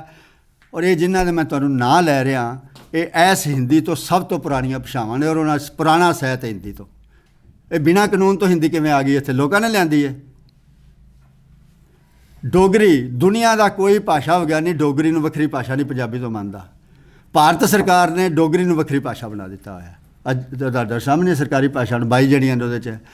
ਦੁਨੀਆ ਦਾ ਕੋਈ ਭਾਸ਼ਾ ਵਿਗਿਆਨੀ ਰਾਜਸਥਾਨੀ ਨੂੰ, ਗੜਵਾਲੀ ਨੂੰ, ਬ੍ਰਜੀ ਨੂੰ, ਅਵਧੀ ਨੂੰ, ਮਗਈ ਨੂੰ, ਅੰਗਿਕਾ ਨੂੰ, ਇਹ ਜਿੰਨੀਆਂ ਵੀ ਹਨ ਸਾਰੀਆਂ, ਬੁੰਦੇਲਖੰਡੀ ਨੂੰ ਹਿੰਦੀ ਦੀ ਉਪ ਬੋਲੀ ਨਹੀਂ ਮੰਨਦਾ। ਇੱਕ ਵੀ ਨਹੀਂ ਮੰਨਦਾ ਜਿਹੜਾ ਭਾਸ਼ਾ ਵਿਗਿਆਨੀ ਹੈ। ਉਂਝ ਲੋਕੀ ਕਈ ਜਾਣ ਵੱਖਰੀ ਗੱਲ ਹੈ, ਲੇਕਿਨ ਭਾਰਤ ਸਰਕਾਰ ਨੂੰ ਸਾਰਿਆਂ ਨੂੰ ਕਹਿੰਦੀ ਕਿ ਹਿੰਦੀ ਦੀਆਂ ਉਪ ਬੋਲੀਆਂ ਨੇ, ਤਾਂ ਕਿ ਹਿੰਦੀ ਦੀ ਗਿਣਤੀ ਜਿਹੜੀ ਹੈ ਉਹ ਵੱਡੀ ਬਣਾਈ ਜਾ ਸਕੇ, ਕਿਉਂਕਿ ਹਿੰਦੀ ਜ਼ਿਆਦਾ ਵੱਡੀ ਗਿਣਤੀ ਹੈ, ਜ਼ਿਆਦਾ ਲੋਕ ਬੋਲਦੇ ਨੇ। ਤੁਸੀਂ ਮੈਨੂੰ ਦੱਸੋ, ਆਹ ਜਿਹੜੀ ਹਿੰਦੀ ਜਿਹੜੀਆਂ ਨੇ ਜ਼ਿਆਦਾ ਲੋਕ ਬੋਲਦੇ, ਰਾਜਸਥਾਨ ਵਾਲਾ ਤੈਨੂੰ ਸਮਝਦਾ ਹੀ ਕੋਈ ਨਹੀਂ। ਮੱਧ ਪ੍ਰਦੇਸ਼ ਚਲੇ ਜਾਓ, ਮੇਰਾ ਪਰਿਵਾਰ ਉੱਥੇ ਰਹਿੰਦਾ, ਅਵਧ ਇਲਾਕੇ 'ਚ, ਲਖੀਮਪੁਰ ਦੇ ਕੋਲ, ਉੱਥੇ ਕੋਈ ਨਹੀਂ ਐਸ ਹਿੰਦੀ ਨੂੰ ਸਮਝਦਾ। ਪਰ ਹਿੰਦੀ ਯੂਪੀ ਦੀ ਜਿਹੜੀ ਹਿੰਦੀ ਹੈ, ਜਨਗਣਨਾ ਦੇ ਵਿੱਚ 25% ਬੰਦਾ ਜਿਹੜਾ ਰਾਜਸਥਾਨ ਦੇ ਵਿੱਚ ਹਿੰਦੀ ਬੋਲਦਾ ਹੈ, ਬਾਕੀ ਜਿਹੜੇ ਨੇ ਉਹ ਰਾਜਸਥਾਨੀ ਬੋਲਦੇ ਨੇ। ਉਹ ਲੋਕ ਤਾਂ ਆਉਂਦੇ ਨੇ ਸਾਡੀ ਭਾਸ਼ਾ ਰਾਜਸਥਾਨੀ ਹੈ, ਸਰਕਾਰ ਆਉਂਦੀ ਹੈ ਨਹੀਂ ਤੁਹਾਡੀ ਭਾਸ਼ਾ ਹਿੰਦੀ ਹੈ, ਤੁਹਾਨੂੰ ਹਿੰਦੀ 'ਚ ਪੜ੍ਹਾਵਾਂਗੇ, ਹੈ ਨਾ। ਕਿੱਥੇ ਵੇ ਕਾਨੂੰਨ ਜੀ? ਤੁਸੀਂ ਆਉਂਦੇ ਹੋ ਕਾਨੂੰਨ 'ਚ ਬਰਾਬਰੀ ਹੈ, ਦੱਸੂਗਾ ਹਾਂਜੀ। ਇਸ ਕਰਕੇ ਇਹ ਜਿਹੜੀ ਜਿੰਨਾ ਚਿਰ ਉਹਨਾਂ ਭਾਸ਼ਾਵਾਂ ਨੂੰ ਕਾਨੂੰਨ ਮਾਨਤਾ ਨਹੀਂ ਮਿਲਦੀ। ਔਰ ਹੋਰ ਵੇਖੋ, ਰਾਜਸਥਾਨੀ 'ਚ ਐਮਏ ਹੋ ਰਹੀ ਹੈ, ਲੇਕਿਨ ਰਾਜਸਥਾਨੀ ਕਹਿੰਦੇ ਭਾਸ਼ਾ ਜਿਹੜੀ ਹੈ ਰਾਜਸਥਾਨ ਦੀ ਹਿੰਦੀ ਹੈ, ਹਿੰਦੀ 'ਚ ਕੰਮ ਹੋਏਗਾ, ਪ੍ਰਸ਼ਾਸਨ ਦਾ ਕੰਮ ਵੀ ਸਾਰਾ ਹਿੰਦੀ 'ਚ ਹੈ, ਸਾਰੇ ਕਾਸੇ 'ਚ ਆਇਆ। ਤੋ ਇਸ ਕਰਕੇ ਸਰਕਾਰਾਂ, ਰਾਜ ਜਿਹੜਾ ਹੈ ਇੱਕ ਐਸੇ ਸਮਾਜ ਦੇ ਵਿਕਾਸ ਦੇ ਪੜਾਅ ਦੇ ਉੱਤੇ ਆ ਕੇ, ਪੁਲਿਸ, ਨਿਆਂ ਪ੍ਰਣਾਲੀ, ਇਹ ਸਾਰਾ ਕੁਝ ਪਹਿਲਾਂ ਕੁਝ ਨਹੀਂ ਸੀ ਹੁੰਦਾ। ਪੁਲਿਸ ਤੇ ਇੰਗਲੈਂਡ ਦੇ ਵਿੱਚ ਸਾਥੋਂ ਬਾਅਦ 'ਚ ਬਣੀ, ਪਹਿਲਾਂ ਸਾਡੇ ਲਈ ਬਣਾਈ ਉਹਨਾਂ ਸਾਨੂੰ ਕੁੱਟਣ ਵਾਸਤੇ, ਬਾਅਦ 'ਚ ਪੁਲਿਸ ਬਣੀ, ਉੱਤੇ ਸਮਾਜ ਫਿਰ ਵੀ ਚੱਲੀ ਜਾਂਦਾ ਸੀ। ਤਾਂ ਪਰ ਹੁਣ ਸਮਾਜ ਉਸ ਪੜਾਅ 'ਤੇ ਪਹੁੰਚ ਗਿਆ ਜਿੱਥੇ ਸਰਕਾਰੀ ਦਖਲ ਜਿਹੜਾ ਹੈ ਹਰ ਕੰਮ ਦੇ ਵਿੱਚ ਕੋਈ ਨੀਤੀ ਹੈ, ਤੁਹਾਡੇ ਘਰਾਂ ਤੱਕ ਜਿਹੜਾ ਹੈ। ਹੁਣ ਮੈਨੂੰ ਰੋਜ਼ ਕਿੰਨੀਆਂ ਚੀਜ਼ਾਂ ਦਾ ਵਾਹ ਪੈਂਦਾ ਸਰਕਾਰ ਦੇ ਨਾਲ, ਪਹਿਲਾਂ ਕਿਸੇ ਨਾਲ ਵੀ ਨਹੀਂ ਸੀ ਪੈਂਦਾ ਪਿੰਡਾਂ ਵਾਲਿਆਂ ਨੂੰ। ਤਾਂ ਉਹ ਚੀਜ਼ਾਂ ਮੈਨੂੰ ਕਾਹਦੇ 'ਚ ਮਿਲਦੀਆਂ ਨੇ, ਮੈਂ ਉਸ ਭਾਸ਼ਾ ਵੱਲ ਭੱਜੂਗਾ। ਜੇ ਮੈਨੂੰ ਪੰਜਾਬੀ 'ਚ ਮਿਲ ਗਈਆਂ, ਮੈਂ ਕਿਹਾ ਮੈਨੂੰ ਲੋੜ ਕੀ ਅੰਗਰੇਜ਼ੀ ਸਿੱਖਣ ਦੀ, ਪੰਜਾਬੀ ਸਭ ਕੁਝ ਮਿਲ ਹੀ ਜਾਂਦਾ। ਤੋ ਇਸ ਕਰਕੇ ਆਪਾਂ ਨੂੰ ਭਾਸ਼ਾ ਦੀ ਜਿਹੜੀ ਡੂੰਘਾਈ ਹੈ, ਇਹ ਭਾਸ਼ਾ ਕਿੰਨੀ ਮਹੱਤਵਪੂਰਨ ਹੈ। ਮੈਂ ਤਾਂ ਇਹ ਤੇ ਜਿਹੜੀਆਂ ਨੇ ਗੱਲਾਂ ਜਿਹੜੀਆਂ ਨੇ ਉਹ ਹੋਰ ਤਰ੍ਹਾਂ ਦੀਆਂ ਨੇ, ਭਾਵਨਾ ਦੀਆਂ ਗੱਲਾਂ ਨਹੀਂ ਮੈਂ ਕਰਦਾ ਵੀ ਸਾਡੀ ਆਪਣੀ ਬੋਲੀ, ਸਾਡਾ ਵਿਰਸਾ, ਸਾਡੀ। ਮੈਂ ਤਾਂ ਕਹਿੰਦਾ ਕਿ ਇਹਦੇ ਬਗੈਰ ਤੁਹਾਡਾ ਕੰਮ ਹੀ ਨਹੀਂ ਠੀਕ ਤਰ੍ਹਾਂ ਚੱਲ ਸਕਦਾ, ਤੁਹਾਡੀ ਪੜ੍ਹਾਈ ਨਹੀਂ ਚੱਲ ਸਕਦੀ, ਪੜ੍ਹਾਈ ਨਹੀਂ ਚੱਲ ਸਕਦੀ, ਅਰਥਚਾਰਾ ਨਹੀਂ ਚੱਲ ਸਕਦਾ। ਇਸ ਕਰਕੇ ਸਾਨੂੰ ਸਾਰੇ ਕਾਸਮ ਦੀ ਮਹੱਤਤਾ ਨੂੰ ਸਮਝ ਕੇ, ਤੋ ਜਿਵੇਂ ਇਹਨਾਂ ਨੇ ਕਿਹਾ ਆ, ਮੈਂ ਕਿਹਾ ਆ ਕਿ ਜਿਹੜੀ ਮੈਨੂੰ ਬੜੀ ਚੰਗੀ ਗੱਲ ਲੱਗੀ ਕਿ ਸਰਕਾਰਾਂ ਤੋਂ ਆਸ ਛੱਡ ਦਿਓ, ਸਰਕਾਰਾਂ ਦੇ ਮਨਸ਼ੇ ਹੋਰ ਨੇ। ਕਾਨੂੰਨ ਦੇ ਵਿੱਚ ਇੰਨੀਆਂ ਮੋਰੀਆਂ ਰੱਖੀਆਂ ਹੋਈਆਂ ਨੇ, ਔਰ ਜਿਹੜੀਆਂ ਤੁਸੀਂ ਕਿਹਾ ਵੀ ਕਾਨੂੰਨ ਜਿਹੜਾ ਪੰਜਾਬੀ ਯੂਨੀਵਰਸਿਟੀ ਦੇ ਵਿੱਚ ਪੜ੍ਹਾਇਆ ਜਾਂਦਾ ਪੰਜਾਬੀ ਮਾਧਿਅਮ 'ਚ, ਕਲਾਟ ਸਿਰਫ ਅੰਗਰੇਜ਼ੀ 'ਚ ਹੁੰਦਾ ਹੈ। ਜਿੰਨਾ ਚਿਰ ਕਲਾਟ ਦਾ ਇਮਤਿਹਾਨ ਜਿਹੜਾ ਸਾਰੇ ਦੇਸ਼ ਦੇ ਵਿੱਚ ਕਾਨੂੰਨ ਦੇ ਵਿੱਚ ਕੇਂਦਰੀ ਯੂਨੀਵਰਸਿਟੀਆਂ ਦੇ ਦਾਖਲੇ ਨੇ, ਉਹ ਸਿਰਫ ਅੰਗਰੇਜ਼ੀ 'ਚ ਹੁੰਦਾ ਹੈ। ਜਿੰਨਾ ਚਿਰ ਉਹ ਪੰਜਾਬੀ 'ਚ ਕਾਨੂੰਨ ਨਹੀਂ ਹੁੰਦਾ, ਕਾਨੂੰਨ ਦੇ ਜਿਹੜੇ ਕੋਰਸ ਨੇ ਉਹਨਾਂ ਦੇ ਦਾਖਲਿਆਂ ਦਾ, ਉਹਨਾਂ ਚਿਰ ਪੰਜਾਬੀ ਯੂਨੀਵਰਸਿਟੀ ਵਾਲੇ ਪੰਜਾਬੀ 'ਚ ਕਿੱਥੋਂ ਪੜ੍ਹਨਗੇ, ਅੰਗਰੇਜ਼ੀ 'ਚ ਕਿੱਥੋਂ, ਪੰਜਾਬੀ 'ਚ ਕਾਨੂੰਨ ਕਿੱਥੋਂ ਪੜ੍ਹਨਗੇ? ਜਦੋਂ 4 ਕੁ ਬੰਦੇ ਹੋਣਗੇ ਪੰਜਾਬੀ 'ਚ ਪੜ੍ਹਨ ਵਾਲੇ, ਉਹਨਾਂ ਨੂੰ ਕਿਤਾਬਾਂ ਕੌਣ ਮੰਡੀ ਕੋਈ ਛਾਪੇਗਾ ਹੀ ਨਹੀਂ। ਕੋਈ ਆਪਣੀ ਭਾਵਨਾ ਤੋਂ ਪੱਧਰ 'ਤੇ ਕਿਸੇ ਕੋਲ ਪਹਿਲੇ ਪੈਸੇ ਹੋਣ, ਉਹ ਕਹਿ ਲਾ ਵੀ ਤੂੰ ਕਿਤਾਬ ਲਿਖ ਦੇ, ਛਾਪ ਮੈਂ ਦਿਆਂਗਾ। ਪਰ ਸਮਾਜ ਇੰਝ ਸਵੈ ਸੇਵੀ, ਹੁਣ ਸਵੈ ਸੇਵੀ ਜਿਹੜੇ ਨੇ, ਵਲੰਟੀਅਰ ਜਿਹੜੇ ਨੇ, ਉਹਦੇ 'ਤੇ ਨਹੀਂ ਚੱਲ ਸਕਦਾ। ਉਹ ਹੁਣ ਜਿਹੜਾ ਇਸ ਪੱਧਰ 'ਤੇ ਅਸੀਂ ਪਹੁੰਚ ਗਏ ਹਾਂ ਜਿੱਥੇ ਸਾਰਾ ਇੱਕ ਕਾਨੂੰਨ, ਇੱਕ ਸੰਵਿਧਾਨ, ਇਹ ਸਾਰਾ ਤੰਤਰ ਜਿਹੜਾ ਪ੍ਰਸ਼ਾਸਨਿਕ ਤੰਤਰ ਬਣਿਆ ਹੋਇਆ ਹੈ, ਉਹਦੇ ਨਾਲ ਹੀ ਚੱਲੇਗਾ। ਔਰ ਉਸ ਪੱਧਰ 'ਤੇ ਜਿੰਨਾ ਚਿਰ ਭਾਸ਼ਾਵਾਂ ਨੂੰ ਥਾਂ ਬਰਾਬਰ ਦੀ ਨਹੀਂ ਮਿਲਦੀ, ਉਹਨਾਂ ਚਿਰ ਸਾਡੇ ਲਈ ਮੁਸ਼ਕਲਾਂ ਪੈਦਾ ਹੋਣਗੀਆਂ, ਔਰ ਅਸੀਂ ਔਖ 'ਚ ਰਵਾਂਗੇ। ਔਰ ਹੁਣ ਤਾਂ ਜਿਹੜਾ ਸਿੱਖਿਆ ਆ, ਪਹਿਲਾਂ ਕਿਹੜਾ ਸਕੂਲੇ ਜਾਂਦਾ ਸੀ? ਉਹ ਕਈ ਕਹਿੰਦੇ ਨੇ ਪੰਜਾਬੀ ਨੂੰ ਪ੍ਰਵਾਹ ਕੋਈ ਨਹੀਂ ਜੀ, ਪੰਜਾਬੀ ਦੁਨੀਆ ਜਿਵੇਂ ਨੇ ਦੱਸਿਆ ਫੈਲ ਰਹੀ ਹੈ, ਗੁਰੂ ਗ੍ਰੰਥ ਸਾਹਿਬ ਪੰਜਾਬੀ 'ਚ ਨੇ। ਉਹ ਮੈਂ ਕਿਹਾ ਸੰਸਕ੍ਰਿਤ 'ਚ ਥੋੜ੍ਹੇ ਵੇਦ ਸੜ ਮਰ ਗਈ ਨਾ। ਪਹਿਲਾਂ ਭਾਸ਼ਾ ਦਾ ਦਖਲ ਨਹੀਂ ਸੀ ਕਿਸੇ ਹੋਰ ਦਾ। ਪਿੰਡ ਵਾਲਾ ਪਿੰਡ 'ਚ ਹੀ ਜਿਉਂਦਾ ਸੀ, ਪਿੰਡ 'ਚ ਹੀ ਮਰਦਾ ਸੀ। ਜਾਂ ਤਾਂ 20-20 ਕਿਲੋਮੀਟਰ ਤੋਂ ਬਾਹਰ ਬੰਦਾ ਜਾਂਦਾ ਹੀ ਨਹੀਂ ਸੀ। ਜੇ ਦੂਰ ਜਾਂਦਾ ਸੀ ਤਾਂ ਮਾੜਾ ਮੋਟਾ ਉਹ 4 ਸ਼ਬਦ ਸਿੱਖ ਲੈਂਦਾ ਸੀ ਕਿ ਤੀਰਥ ਸਥਾਨ 'ਤੇ ਜਾਣ ਵਾਸਤੇ। ਹੁਣ 2.5 ਸਾਲ ਤੋਂ ਨਿਆਣਾ ਜਿਹੜਾ ਉਹ ਸਕੂਲੇ ਜਾਂਦਾ, ਔਰ ਜਿਹੜੀ ਸਕੂਲ ਦੀ ਭਾਸ਼ਾ ਉਹ ਹੀ ਉਹਦੀ ਮਾਂ ਬੋਲੀ ਬਣ ਜਾਏਗੀ। ਔਰ ਜਿਹਦੀ ਉਹਦੀ ਮਾਂ ਬੋਲੀ ਬਣ ਜੂਗੀ, ਉਹਦੀ ਪਹਿਲੀ ਭਾਸ਼ਾ ਬਣ ਜਾਏਗੀ, ਫਿਰ ਉਹ ਚਾਹੇਗਾ ਕਿ ਸਾਰਾ ਕੰਮ ਇਹਦੇ 'ਚ ਹੀ ਹੋਵੇ। ਔਰ ਫਿਰ ਉਹ ਖੁਦ ਉਹਦਾ ਪੰਜਾਬੀ ਦੇ ਖਿਲਾਫ ਮੁਦਈ ਬਣ ਜਾਏਗਾ, ਕਿਉਂਕਿ ਉਹਦਾ ਆਪਣਾ ਕੰਮ ਨਹੀਂ ਚੱਲਦਾ। ਦੁਨੀਆ 'ਚ ਭਾਸ਼ਾਵਾਂ ਖਤਮ ਹੋ ਗਈਆਂ ਨੇ। ਆ ਸਾਰਾ ਲਤੀਨੀ ਅਮਰੀਕਾ ਸਪੈਨਿਸ਼ ਹੋ ਗਿਆ ਤੁਹਾਡੇ ਸਾਹਮਣੇ, ਸਪੇਨੀ ਬੋਲਦਾ। ਹੁਣ ਸਪੇਨੀ ਉਹਨਾਂ ਦੀ ਮਾਂ ਬੋਲੀ ਬਣੀ ਪਈ ਹੈ, ਪਰ ਉਹਨਾਂ ਦੇ ਅੰਦਰ ਜਿਹੜੀ ਹਾਲੇ ਵੀ ਜਿਹੜੀ ਉਹ ਪੀੜ ਹੈ ਅੱਜ ਵੀ ਲਤੀਨੀ ਅਮਰੀਕਾ ਦੇ ਵਿੱਚ ਉੱਠਦੀ ਹੈ ਵੀ ਸਾਡੀਆਂ ਭਾਸ਼ਾਵਾਂ ਮਰ ਗਈਆਂ। ਉਹ ਥੋੜ੍ਹੀਆਂ ਬਹੁਤਾ ਕੋਸ਼ਿਸ਼ਾਂ ਵੀ ਕਰ ਰਹੇ ਨੇ ਉਹਨਾਂ ਨੂੰ ਦੁਬਾਰਾ ਪੈਦਾ ਕਰਨੀਆਂ। ਤੋ ਇਸ ਕਰਕੇ ਆਪਾਂ ਨੂੰ ਭਾਸ਼ਾ ਦੇ ਪਸਾਰਾਂ ਨੂੰ ਸਮਝਣ ਦੀ ਲੋੜ ਹੈ ਵੀ ਕਿੰਨਾ ਆ, ਔਰ ਜਿਹੜੀਆਂ ਕਾਨੂੰਨਾਂ ਦੇ ਵਿੱਚ ਚੰਗੀਆਂ ਗੱਲਾਂ ਨੇ ਜਿਹੜੀਆਂ ਨੇ ਦੱਸੀਆਂ ਨੇ ਉਹਨਾਂ ਦੀ ਵਰਤੋਂ ਕਰੀਏ। ਪਰ ਜਿਹੜੇ ਮਗੋਰੇ ਜਿੰਨਾ ਚਿਰ ਬੰਦ ਨਹੀਂ ਹੁੰਦੇ ਉਹਨਾਂ ਚਿਰ ਕਾਨੂੰਨੀ ਤੌਰ 'ਤੇ ਵੀ ਅਸੀਂ ਜਿਹੜਾ ਆ ਬਹੁਤ ਅੱਗੇ ਤੱਕ ਨਹੀਂ ਜਾ ਸਕਾਂਗੇ। ਧੰਨਵਾਦ।